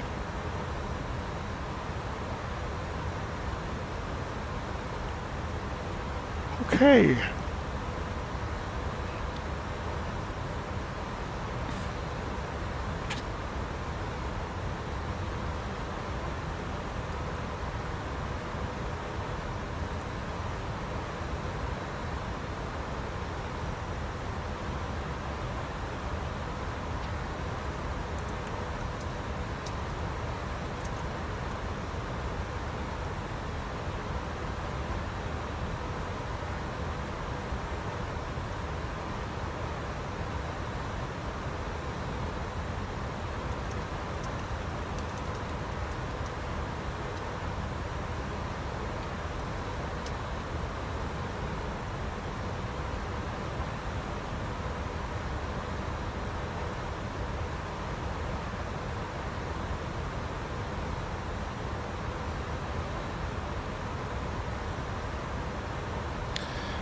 Shall I take over radio comms from Amanda?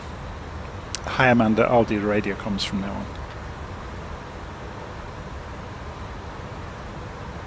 I've got the radio comms from now on, Jonathan. No, you got that backwards. Hi Amanda, I will take over radio comms now.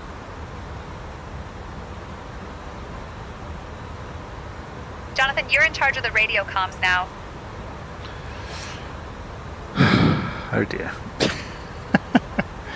So let's see how we get on. Let's have a look at this star in Navigraph then. So we fly down here and there's a bit of a dog leg, and then we come in runway 26 left,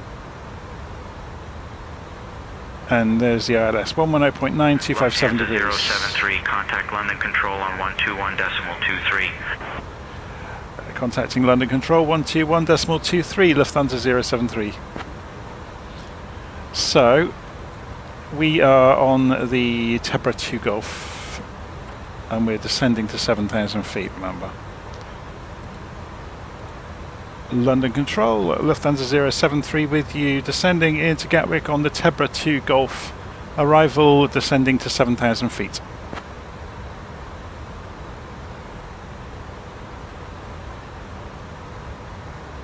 Lufthansa 073, London Control identified. Good evening.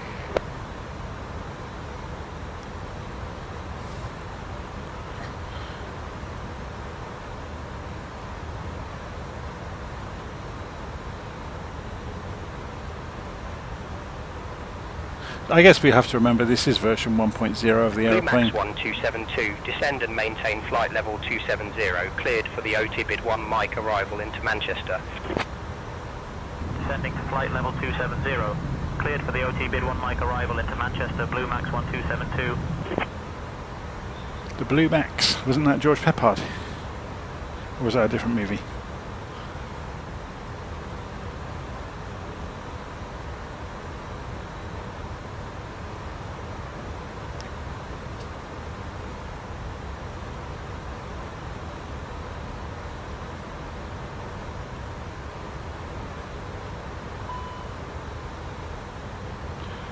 Okay, ice has been detected. So anti-ice, and 1, 2, 3, 4, and the wings and the probe heats. They're on. They've got automatic anyway, but it should be okay. So the message has now gone away. Need to be a little bit careful. There's an aeroplane not far away. Well, I say that it's 20 miles away. Should we bring the range down now? So there's the dog leg. It's all a bit cluttered at this range, isn't it?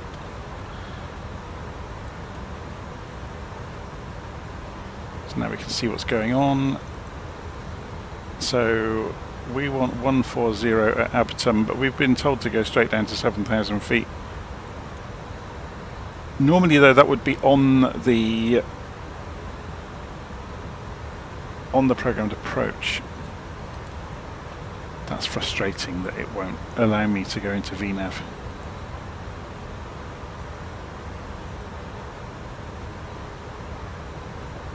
It's got a problem in its brain, but thankfully now look, we can see the coast of the UK. This is a wind farm down here that we can see the lights on top of.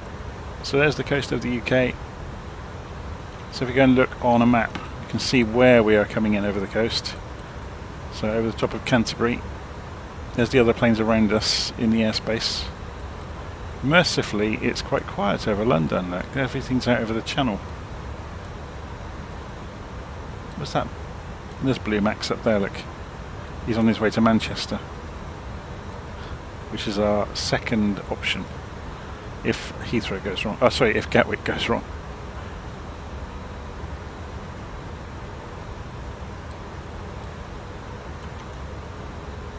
Anyway, we are already below 140. Yeah, I'm going to hold us for a moment.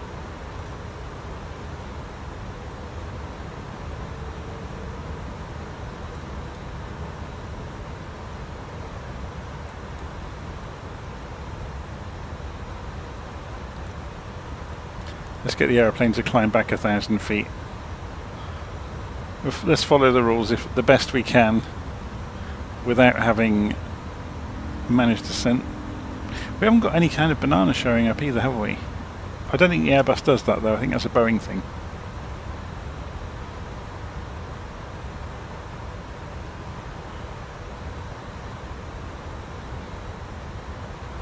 Lufthansa 073, contact approach on 126.825.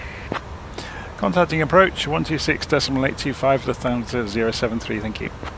So, we're going to tell them the same again. So we're doing the Tebra 2 Golf, we're descending to 7,000. So we need to go and talk to them.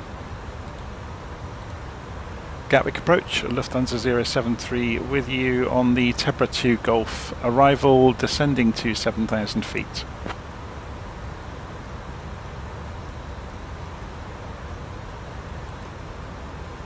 Lufthansa 073, heavy identified. Evening pilot cleared Timbar transition. Expect the ILS runway 26 left approach into Gatwick. Expecting the ILS 26 left approach into Gatwick, Lufthansa 073.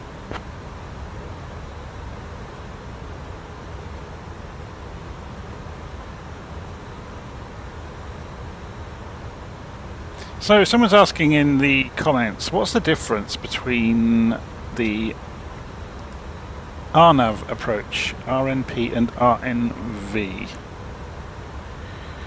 Does RNV can do app button on...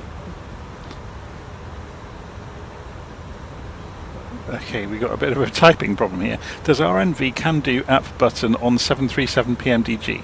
So this is maybe not an English speaker has written this with the reversed wording here and there, which is entirely understandable, so don't worry about it.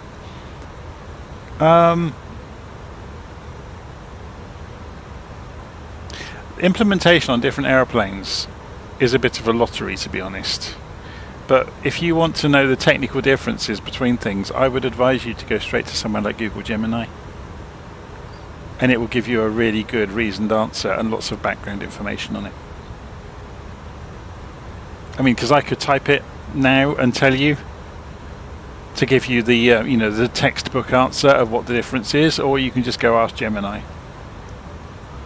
or Copilot or Claude, or you know, whichever AI. Because at the end of the day, all AI is doing is it's read the internet and it's going to tell you a nicely formatted answer instead of you spending 5 minutes going and looking it up.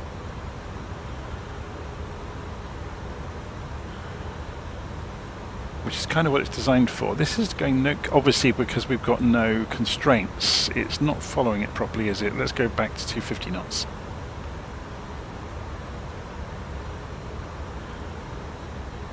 So we're going to let it do lateral navigation, but we'll look after speed and altitude ourselves.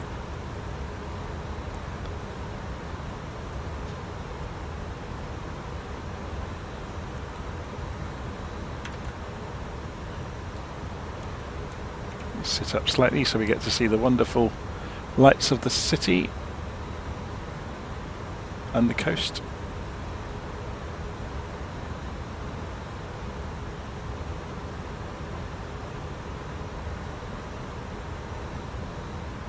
Ladies and gentlemen, we are now beginning our final approach into London.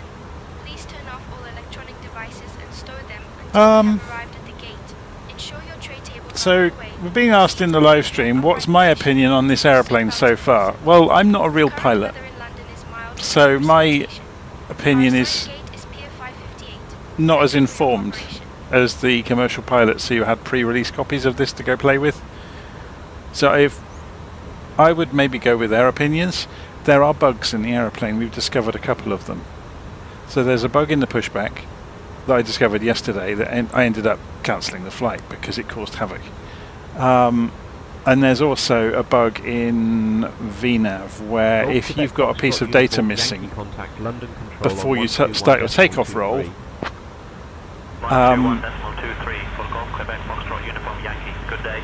then it comes back to bite you because you end up with no managed altitude mode, no managed speed. So And again, that's entirely my fault because I didn't follow a procedure to go through checking all of the numbers in the FMC properly, and so the MCDU, and I missed one. And it looks like the fallout from that number missing after you begin your takeoff roll is unrecoverable.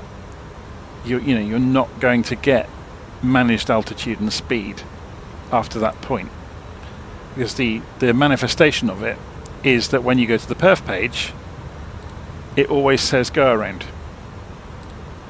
It gets kind of stuck. But no, there's I imagine both of those situations can be remedied by doing things in the correct order, in the right way.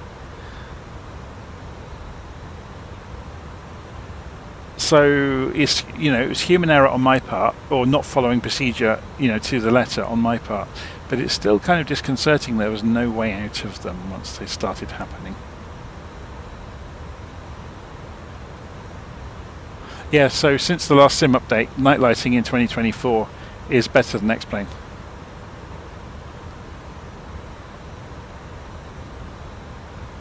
It's very, very good. I think it was the sim update before that even, to be honest.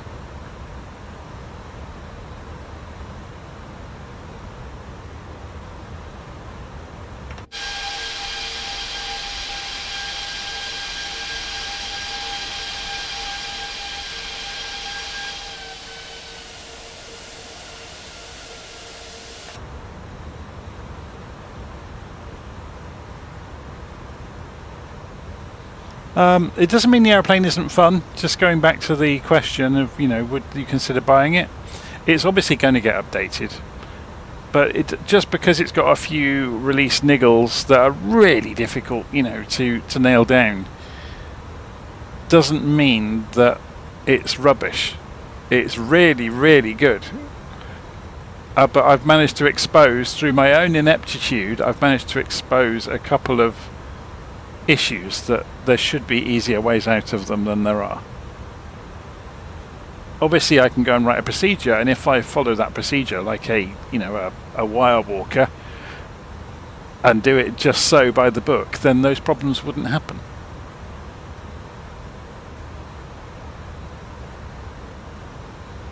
So we need to maintain 7,000 feet, 250 knots, our next, so 7,000 feet until we get to Timber. Then we drop to 4,000 feet at Mayfield. I just tried to drag the display on the navigation. Numpty. I would say at the moment, if you're in it for just the fun of flying an aeroplane around, the Inibuilds one is better. But I have a feeling this could overtake it. So can we go and turn the anti-ice off?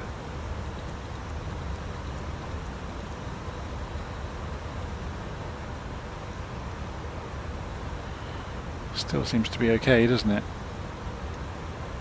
I don't think there's any weather out. There's a few spits and spots of cloud. So I'm just wondering whether... Yeah, you can still see it out here, look. There's no point putting terrain radar on. This part of England is flat as a pancake. I can show you. See, it's just black. Oh, he says that. Famous last words, look. There's some slight hills here and there. Nothing's worth worrying about, though.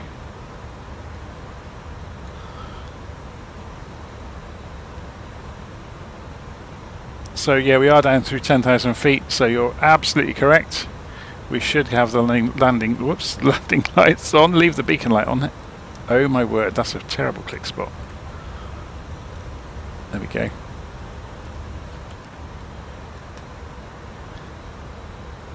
Should we have a look and see if it's projecting? Yes, it is, look. So we can see it's lighting up the inside of the fuselage there. They are bright.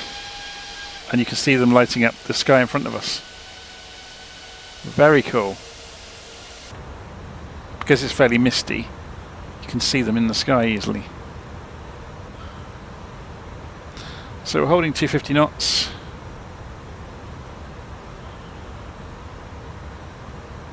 So it only looks like Tron because I've got the light switched off.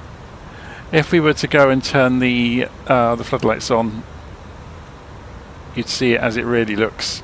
Obviously, flooded with bright lights in the dark, it's going to look quite white. If you see it in the daytime, it's not quite that, you know, bright looking.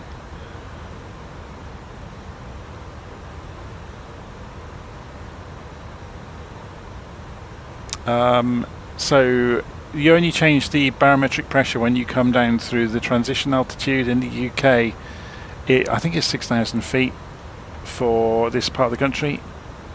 In the US, it's obviously, yeah, it's like 6,000 feet. So in the US, it's 18,000 feet. Most of the rest of the world, it's not. It's much less than 18, the rest of the world. But it would pay us to go and plug the numbers in. We haven't been prompted for it, have we? So performance, of course we can't get to it. If we go in it and go sideways, no, that's not going to allow us to do that either. Because this is stuck here, we can't get to go and put the numbers in for the destination airport. So that's going to be a bit of a problem. But we can always go and find out the barometric pressure at least, ready to go and change it. So open the airport, go to the weather for Gatwick, and we've got 1,000 hectopascals, 2953 inches. But we won't need it until we're in between Timber and Mayfield. That's the point we'll come down to 6,000 feet and have to adjust the altimeter.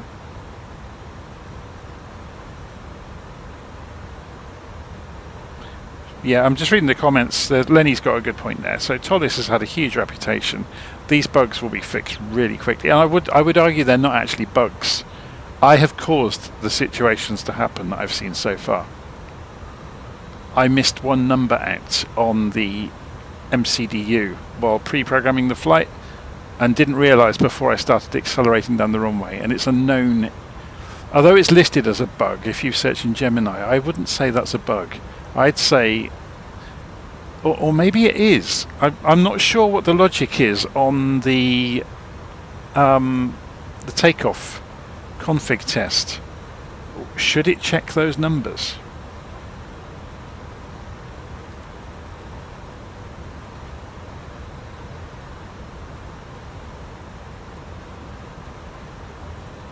Without having, you know, the A340-600 pilot operating handbook in my hands, it's going to be difficult to know those things, isn't it? So let's pull the range down.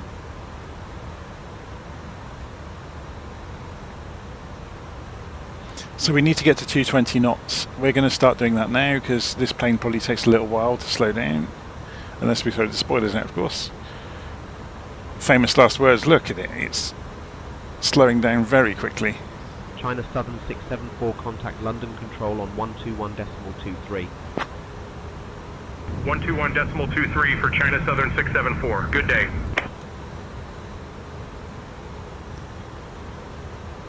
We can go and double check the ILS while we're waiting. So 110.9257 degrees. Let's see if this has worked. So nav radios, 110.9, 256 is 1 degree different, but that's nothing. So when we do get within range of the localizer, we'll switch to landing system. I will fly it in by hand. I hate auto land with a vengeance. I'd rather... You never learn to fly an airplane unless you have a go at it.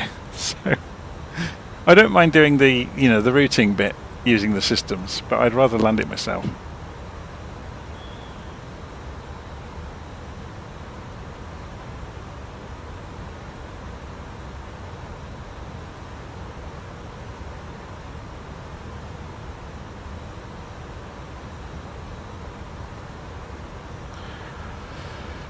So I was reading about this earlier. We got a suggestion in the if we activate approach and confirm it, 2,000 feet, QNH 1,000. Then we can put this in. Okay, so that was 1,000, wasn't it? Not 10,000. That would be a disastrous QNH. So we can put the approach numbers in now, which is quite cool. Descend altitude 2,000 feet, QNH 1000, Lufthansa 073. So they want us to do 2,000 already, but we can't until we get through here because of the. Anyway, temperature on the ground at Gatwick is 1 degree. Oh my word, it's cold. We need to be ready to go and put the anti-ice back on then. And the wind on the ground is 240 at 5 knots. Lufthansa 073, heavy, cleared for the ILS, runway 26 left approach via Timbar.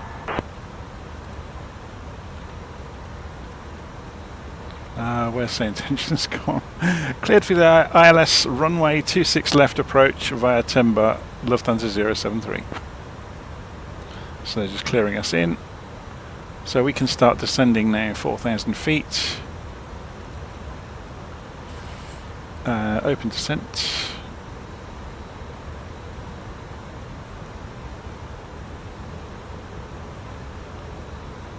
And we're going to go flaps 1 now,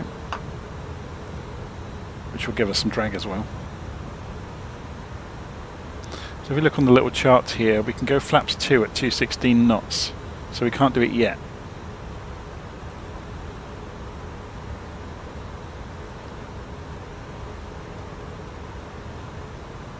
We haven't got any speed constraints the rest of the way in, look. So, oh, is that a 210 maybe I can see there? No, I think that's an altitude constraint maybe.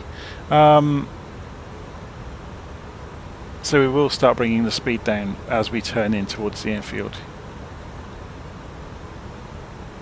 Because that's still, if you look at that, that's 10 miles. That's 10 miles. That's a long way. We'll have plenty of time once we turn onto the localizer.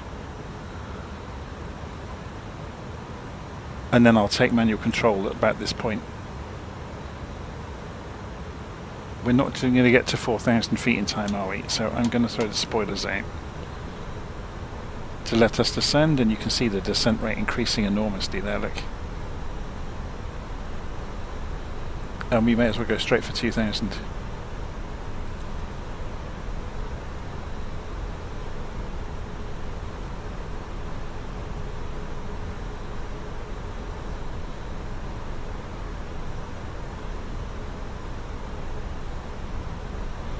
So, just coming down towards 4,000 feet.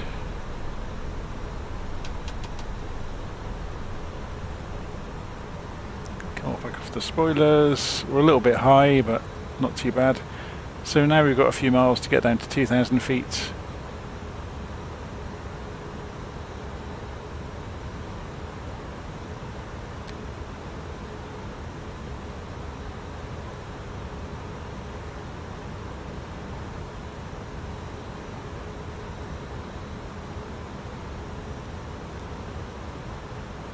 If we put the head tracking on, it will look quite spectacular outside if you look around.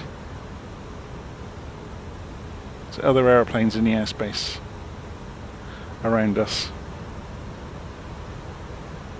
So let's bring the range down again to 10 miles now. 2,500.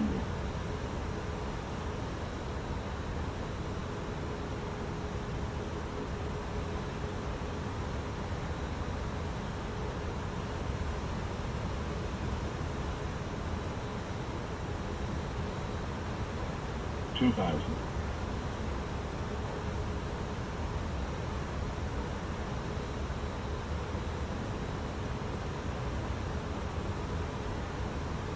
Oh, I didn't do the barometric pressure, did I?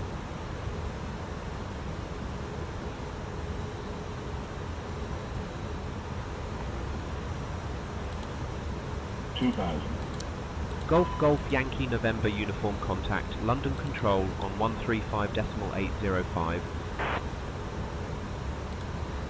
135.805 for Golf Golf Yankee November uniform.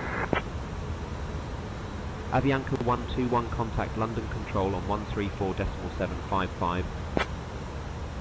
134.755 for Avianca 121, good day.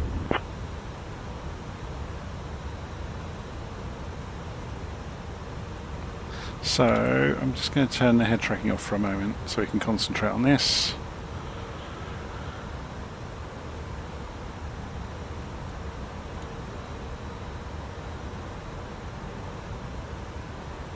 I'm going to bring the speed down to 180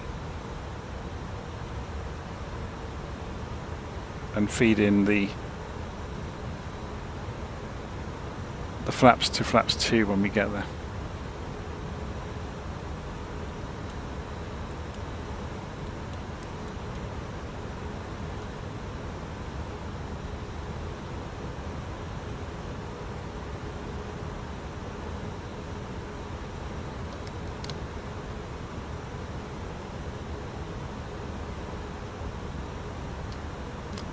Flaps 3. Flaps 4. And bring the speed down a bit more.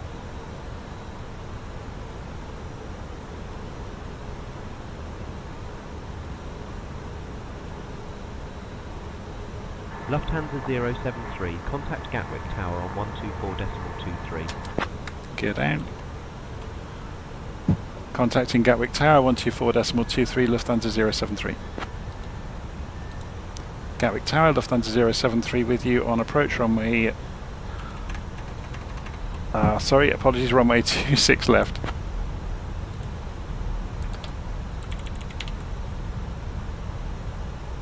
Lufthansa 073. Heavy, Gatwick Tower. Say again, please. Engaged on localizer, runway 26 left, Lufthansa 073.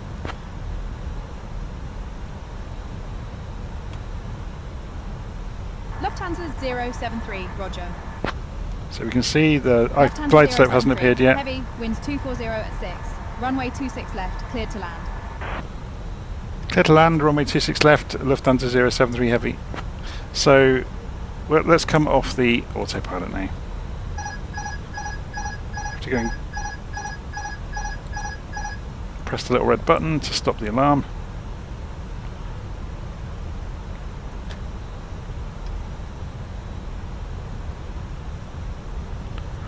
Okay, so I have control. Let's give the aeroplane a bit of a wiggle.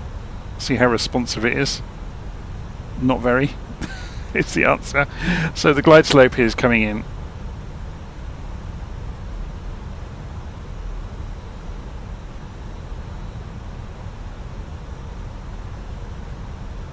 Let's see if the glide slope agrees. So this is the Inibuilds high fidelity, if you want to call it that, version of Gatwick. Yeah, so it looks like we're down to, we've got one of the white lights showing. Whoa, what happened? One of the white lights is showing. I'm going to go and reset this. There we go.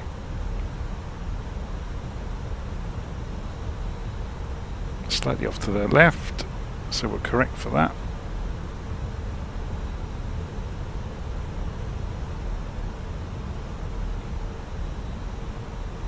Got a slight crosswind from the right side, but not much. Got a fairly strong headwind.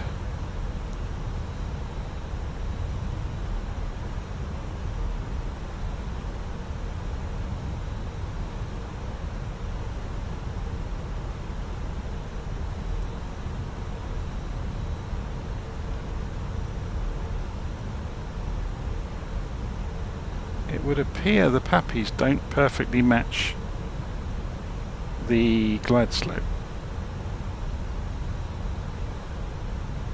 1,000.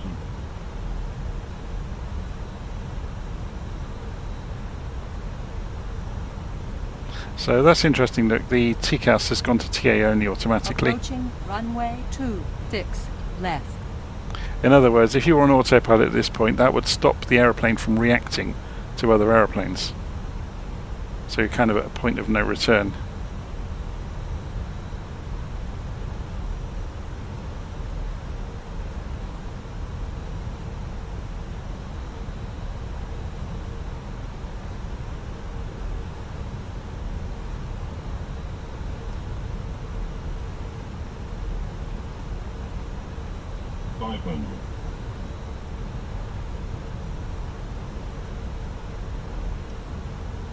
Nice thing about the flight model on this is it's behaving like an Airbus. I'm not really flying it, I'm directing it. 300.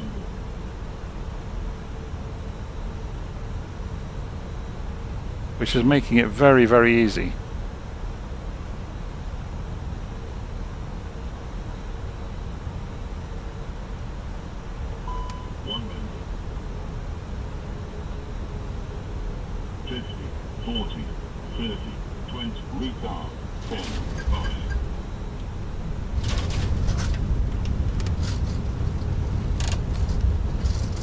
So reversers and spoilers are out. Take the reversers back off, go to wheel brakes. We're not going to make that fast exit, we'll go for the next one. So I probably didn't flare aggressively enough, but again that's just practice and knowing the aeroplane.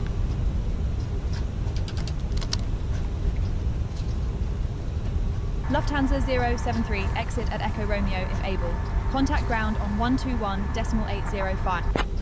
Contacting ground 121.805, Lufthansa 073.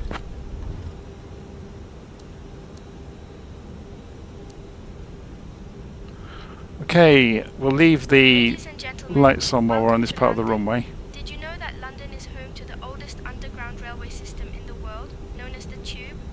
Thank you for flying with Lufthansa.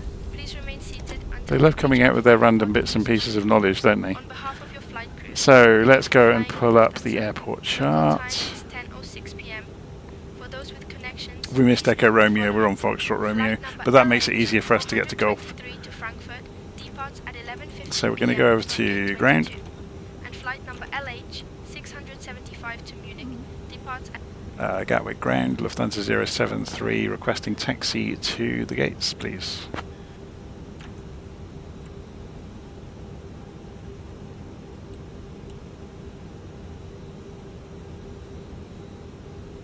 Lufthansa 073, taxi to Pier 5, Gate 58 via Foxtrot Romeo, hold short of runway 08 left, then Golf, Juliet, Romeo, Romeo Alpha, Quebec, Lima, Quebec Alpha. Good day.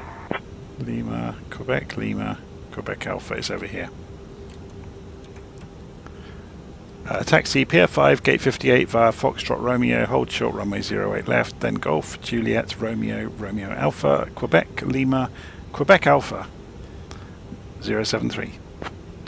So, Pier 5, that's Pier 5, yeah. So we go up here, we hold short before crossing the runway and get permission. And it's, yeah, 08 left, we're wanting to get permission to cross.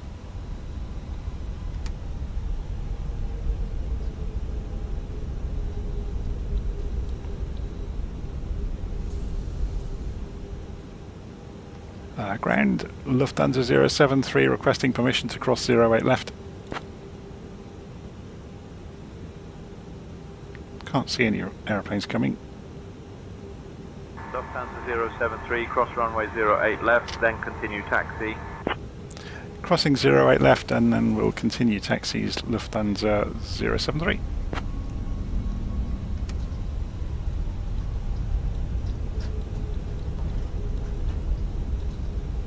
Lufthansa 073, roger, continue taxi.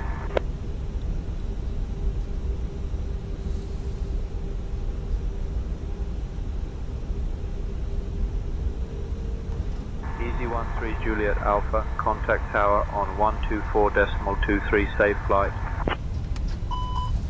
Approaching runway 8, left. So now we're crossed away from the runways. We can go and put strobes onto auto and landing lights off. Just use the taxi light. Contact tower 124.23, good night, Easy 13 Juliet Alpha.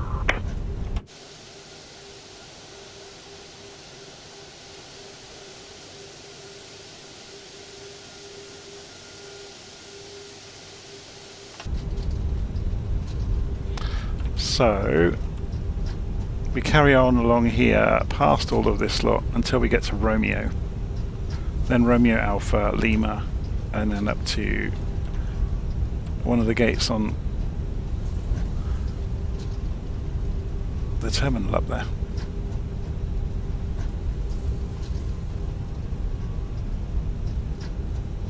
So this is, yeah, as I said, this is the Inibuilds version of Gatwick. It's very good. This is the, I think they call them the premium versions for 2024.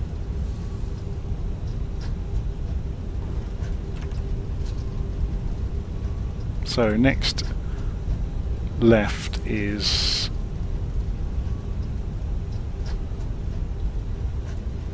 Romeo. Is it here or is it the next bit? I can never remember this. That's Quebec. Oh, I'm too late already. But it goes the same direction.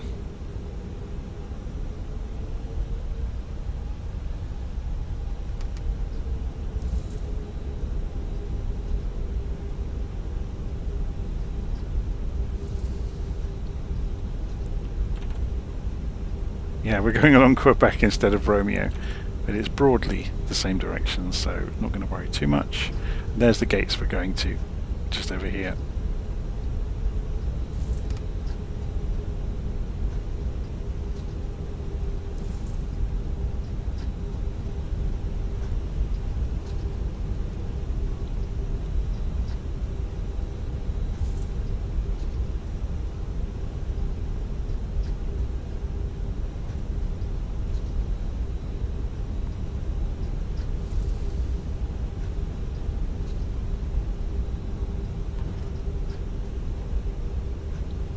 So it's worth pointing out, Say Intentions is not just doing the air traffic services, it's also injecting in all of the aeroplanes we can see, which is why we're getting the appropriate aeroplanes in the correct liveries everywhere and in the sky. It's also talking on behalf of the crews of the aeroplanes that were in the sky around us.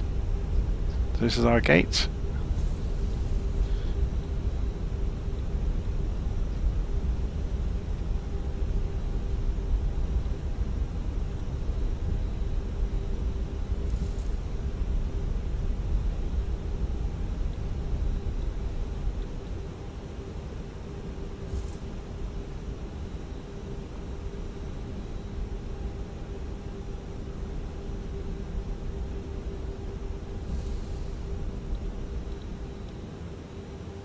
Ground, A-line 906, taxi to the ramp. A-line 906, taxi to parking via Echo Romeo, hold short of runway 26 right, then Tango, Juliet, Zulu, Whiskey. So, I don't know if this has got anything to do with ground services. We're bringing the doors up. So we can put the chocks in place. We could put external power in place. I don't think you can get the jet bridge to approach the aeroplane from this. I don't think they've done it yet. But we can certainly open the door. And then once we've got the carts plugged in outside, you can see external power becomes available, so we can cross feed over to it. Or not cross feed, bus transfer. And then you can shut the engines down. And that flicker was the bus transfer happening. Cool. So engines are spooling down. So you can, there are some keyboard shortcuts, so Shift and 8 will take you overhead. So Shift and 9, we can go and turn off the inertial guidance system, come back down here. We can turn off the cruise supply and turn off the fuel pumps. Whoa.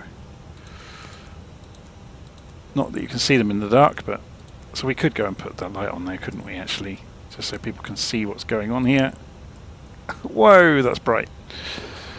Off, off, off. Oh, that's on, sorry, that's the crossfeed pumps. What am I doing? Off, off, off, off, off. Yeah, obviously we could take it down to cold and dark. There's no real point in doing that. Taxi light needs to be off so we don't blind everybody sat in the terminal watching us. Beacon light off because the engines are off. Strobe light off. Let everybody get out of their seats now. It's a shame you don't hear the absolute bun fight behind you when you turn off the seatbelt sign, isn't it?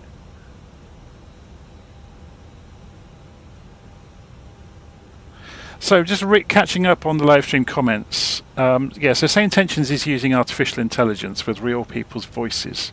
So it's been trained, it has thousands of voices all over the world, so they are regionally accurate. They're not really robots, it's a large language model and it's got knowledge of aviation. So it's very good at it. So by the same token, not only does it provide air traffic services and the voices of the other crews in the airspace around you, and it simulates the radio attenuation of their voices as well. So with the clipping of high frequencies and stuff and low frequencies, it also simulates the cabin crew and the co-pilot. So you heard the co-pilot earlier in the flight talking for me, changing radio frequencies. But also we have the cabin crew and a mentor as well. You can have an expert in the flight deck with you that you can ask questions of during the flight. So just to give you an example, hi cabin crew, you can let the passengers go now. It takes them a second and then they'll come back on the radio. Ladies and gentlemen, we have just landed at London Gatwick. Please remain seated with your seatbelts fastened until we have come to a complete stop at the gate. We have. Thank you for your cooperation. It's not always as nice as you'd like it to be. Can we get a cup of coffee? Understood, Captain. We will bring coffee to the flight deck now. See, so you can have conversations with them and they'll understand pretty much anything you want to talk to them about. The co-pilot tends to be quite frosty and they will only do IFR instruction, but they're really good. They can also run through checklists with you, so they can read the checklist out and then you can confirm that each thing that they've read out on the checklist. But otherwise, yeah, so this aeroplane Tango X-ray, taxi to parking. It's really good. Romeo, hold short of runway 26 right. Oh, I think it's good. Juliet, Romeo, let me just turn off Say Intentions now. Lima. I'll put ourselves on the radio check channel so we don't hear other people now. So yeah, I think this aeroplane's really good. There's a couple of tiny bugs in it that I've only run across because I didn't do things by the book. So I think if you follow procedure by chapter and verse, you'll be absolutely fine. But otherwise, yeah, it's great fun, and this is very ToLiss. So if you've seen them in X-Plane, you'll be very familiar with the way the tablet works. And yeah, had no problems with it really. It's a little bit slow in places, but then I don't tend to use the tablets for that. I would just go out to the application. So you can see there we are. We've got to Terminal 5, and there we go. Oh, sorry, gate. What did it call it? In the Pier 5. So there we go. We flew from Berlin back over to the UK. We landed at Gatwick this time. We saw the Inibuilds version of Gatwick when we landed. We also saw a high definition version of Berlin that I downloaded from Orbex earlier this evening. So yeah, it's been good fun. It was kind of a bit of a mental workout having to realise I didn't have... Coffee is being prepared and will be delivered shortly. So yeah, it was a bit of a mental workout once we realised we didn't have managed mode, so we had to descend by hand. But that comes of playing around with these airplanes and learning the systems means you can do those things. Had no problems once I realised I had to do it. Just get on with it. But anyway, I'm going to leave it there. Hopefully you've enjoyed that this evening. So that's the... It's giant, isn't it? Look at it next to that little A320 next to it. It's twice the size. So it's the A340. And it's the later model A340 with much bigger engines than the earlier models.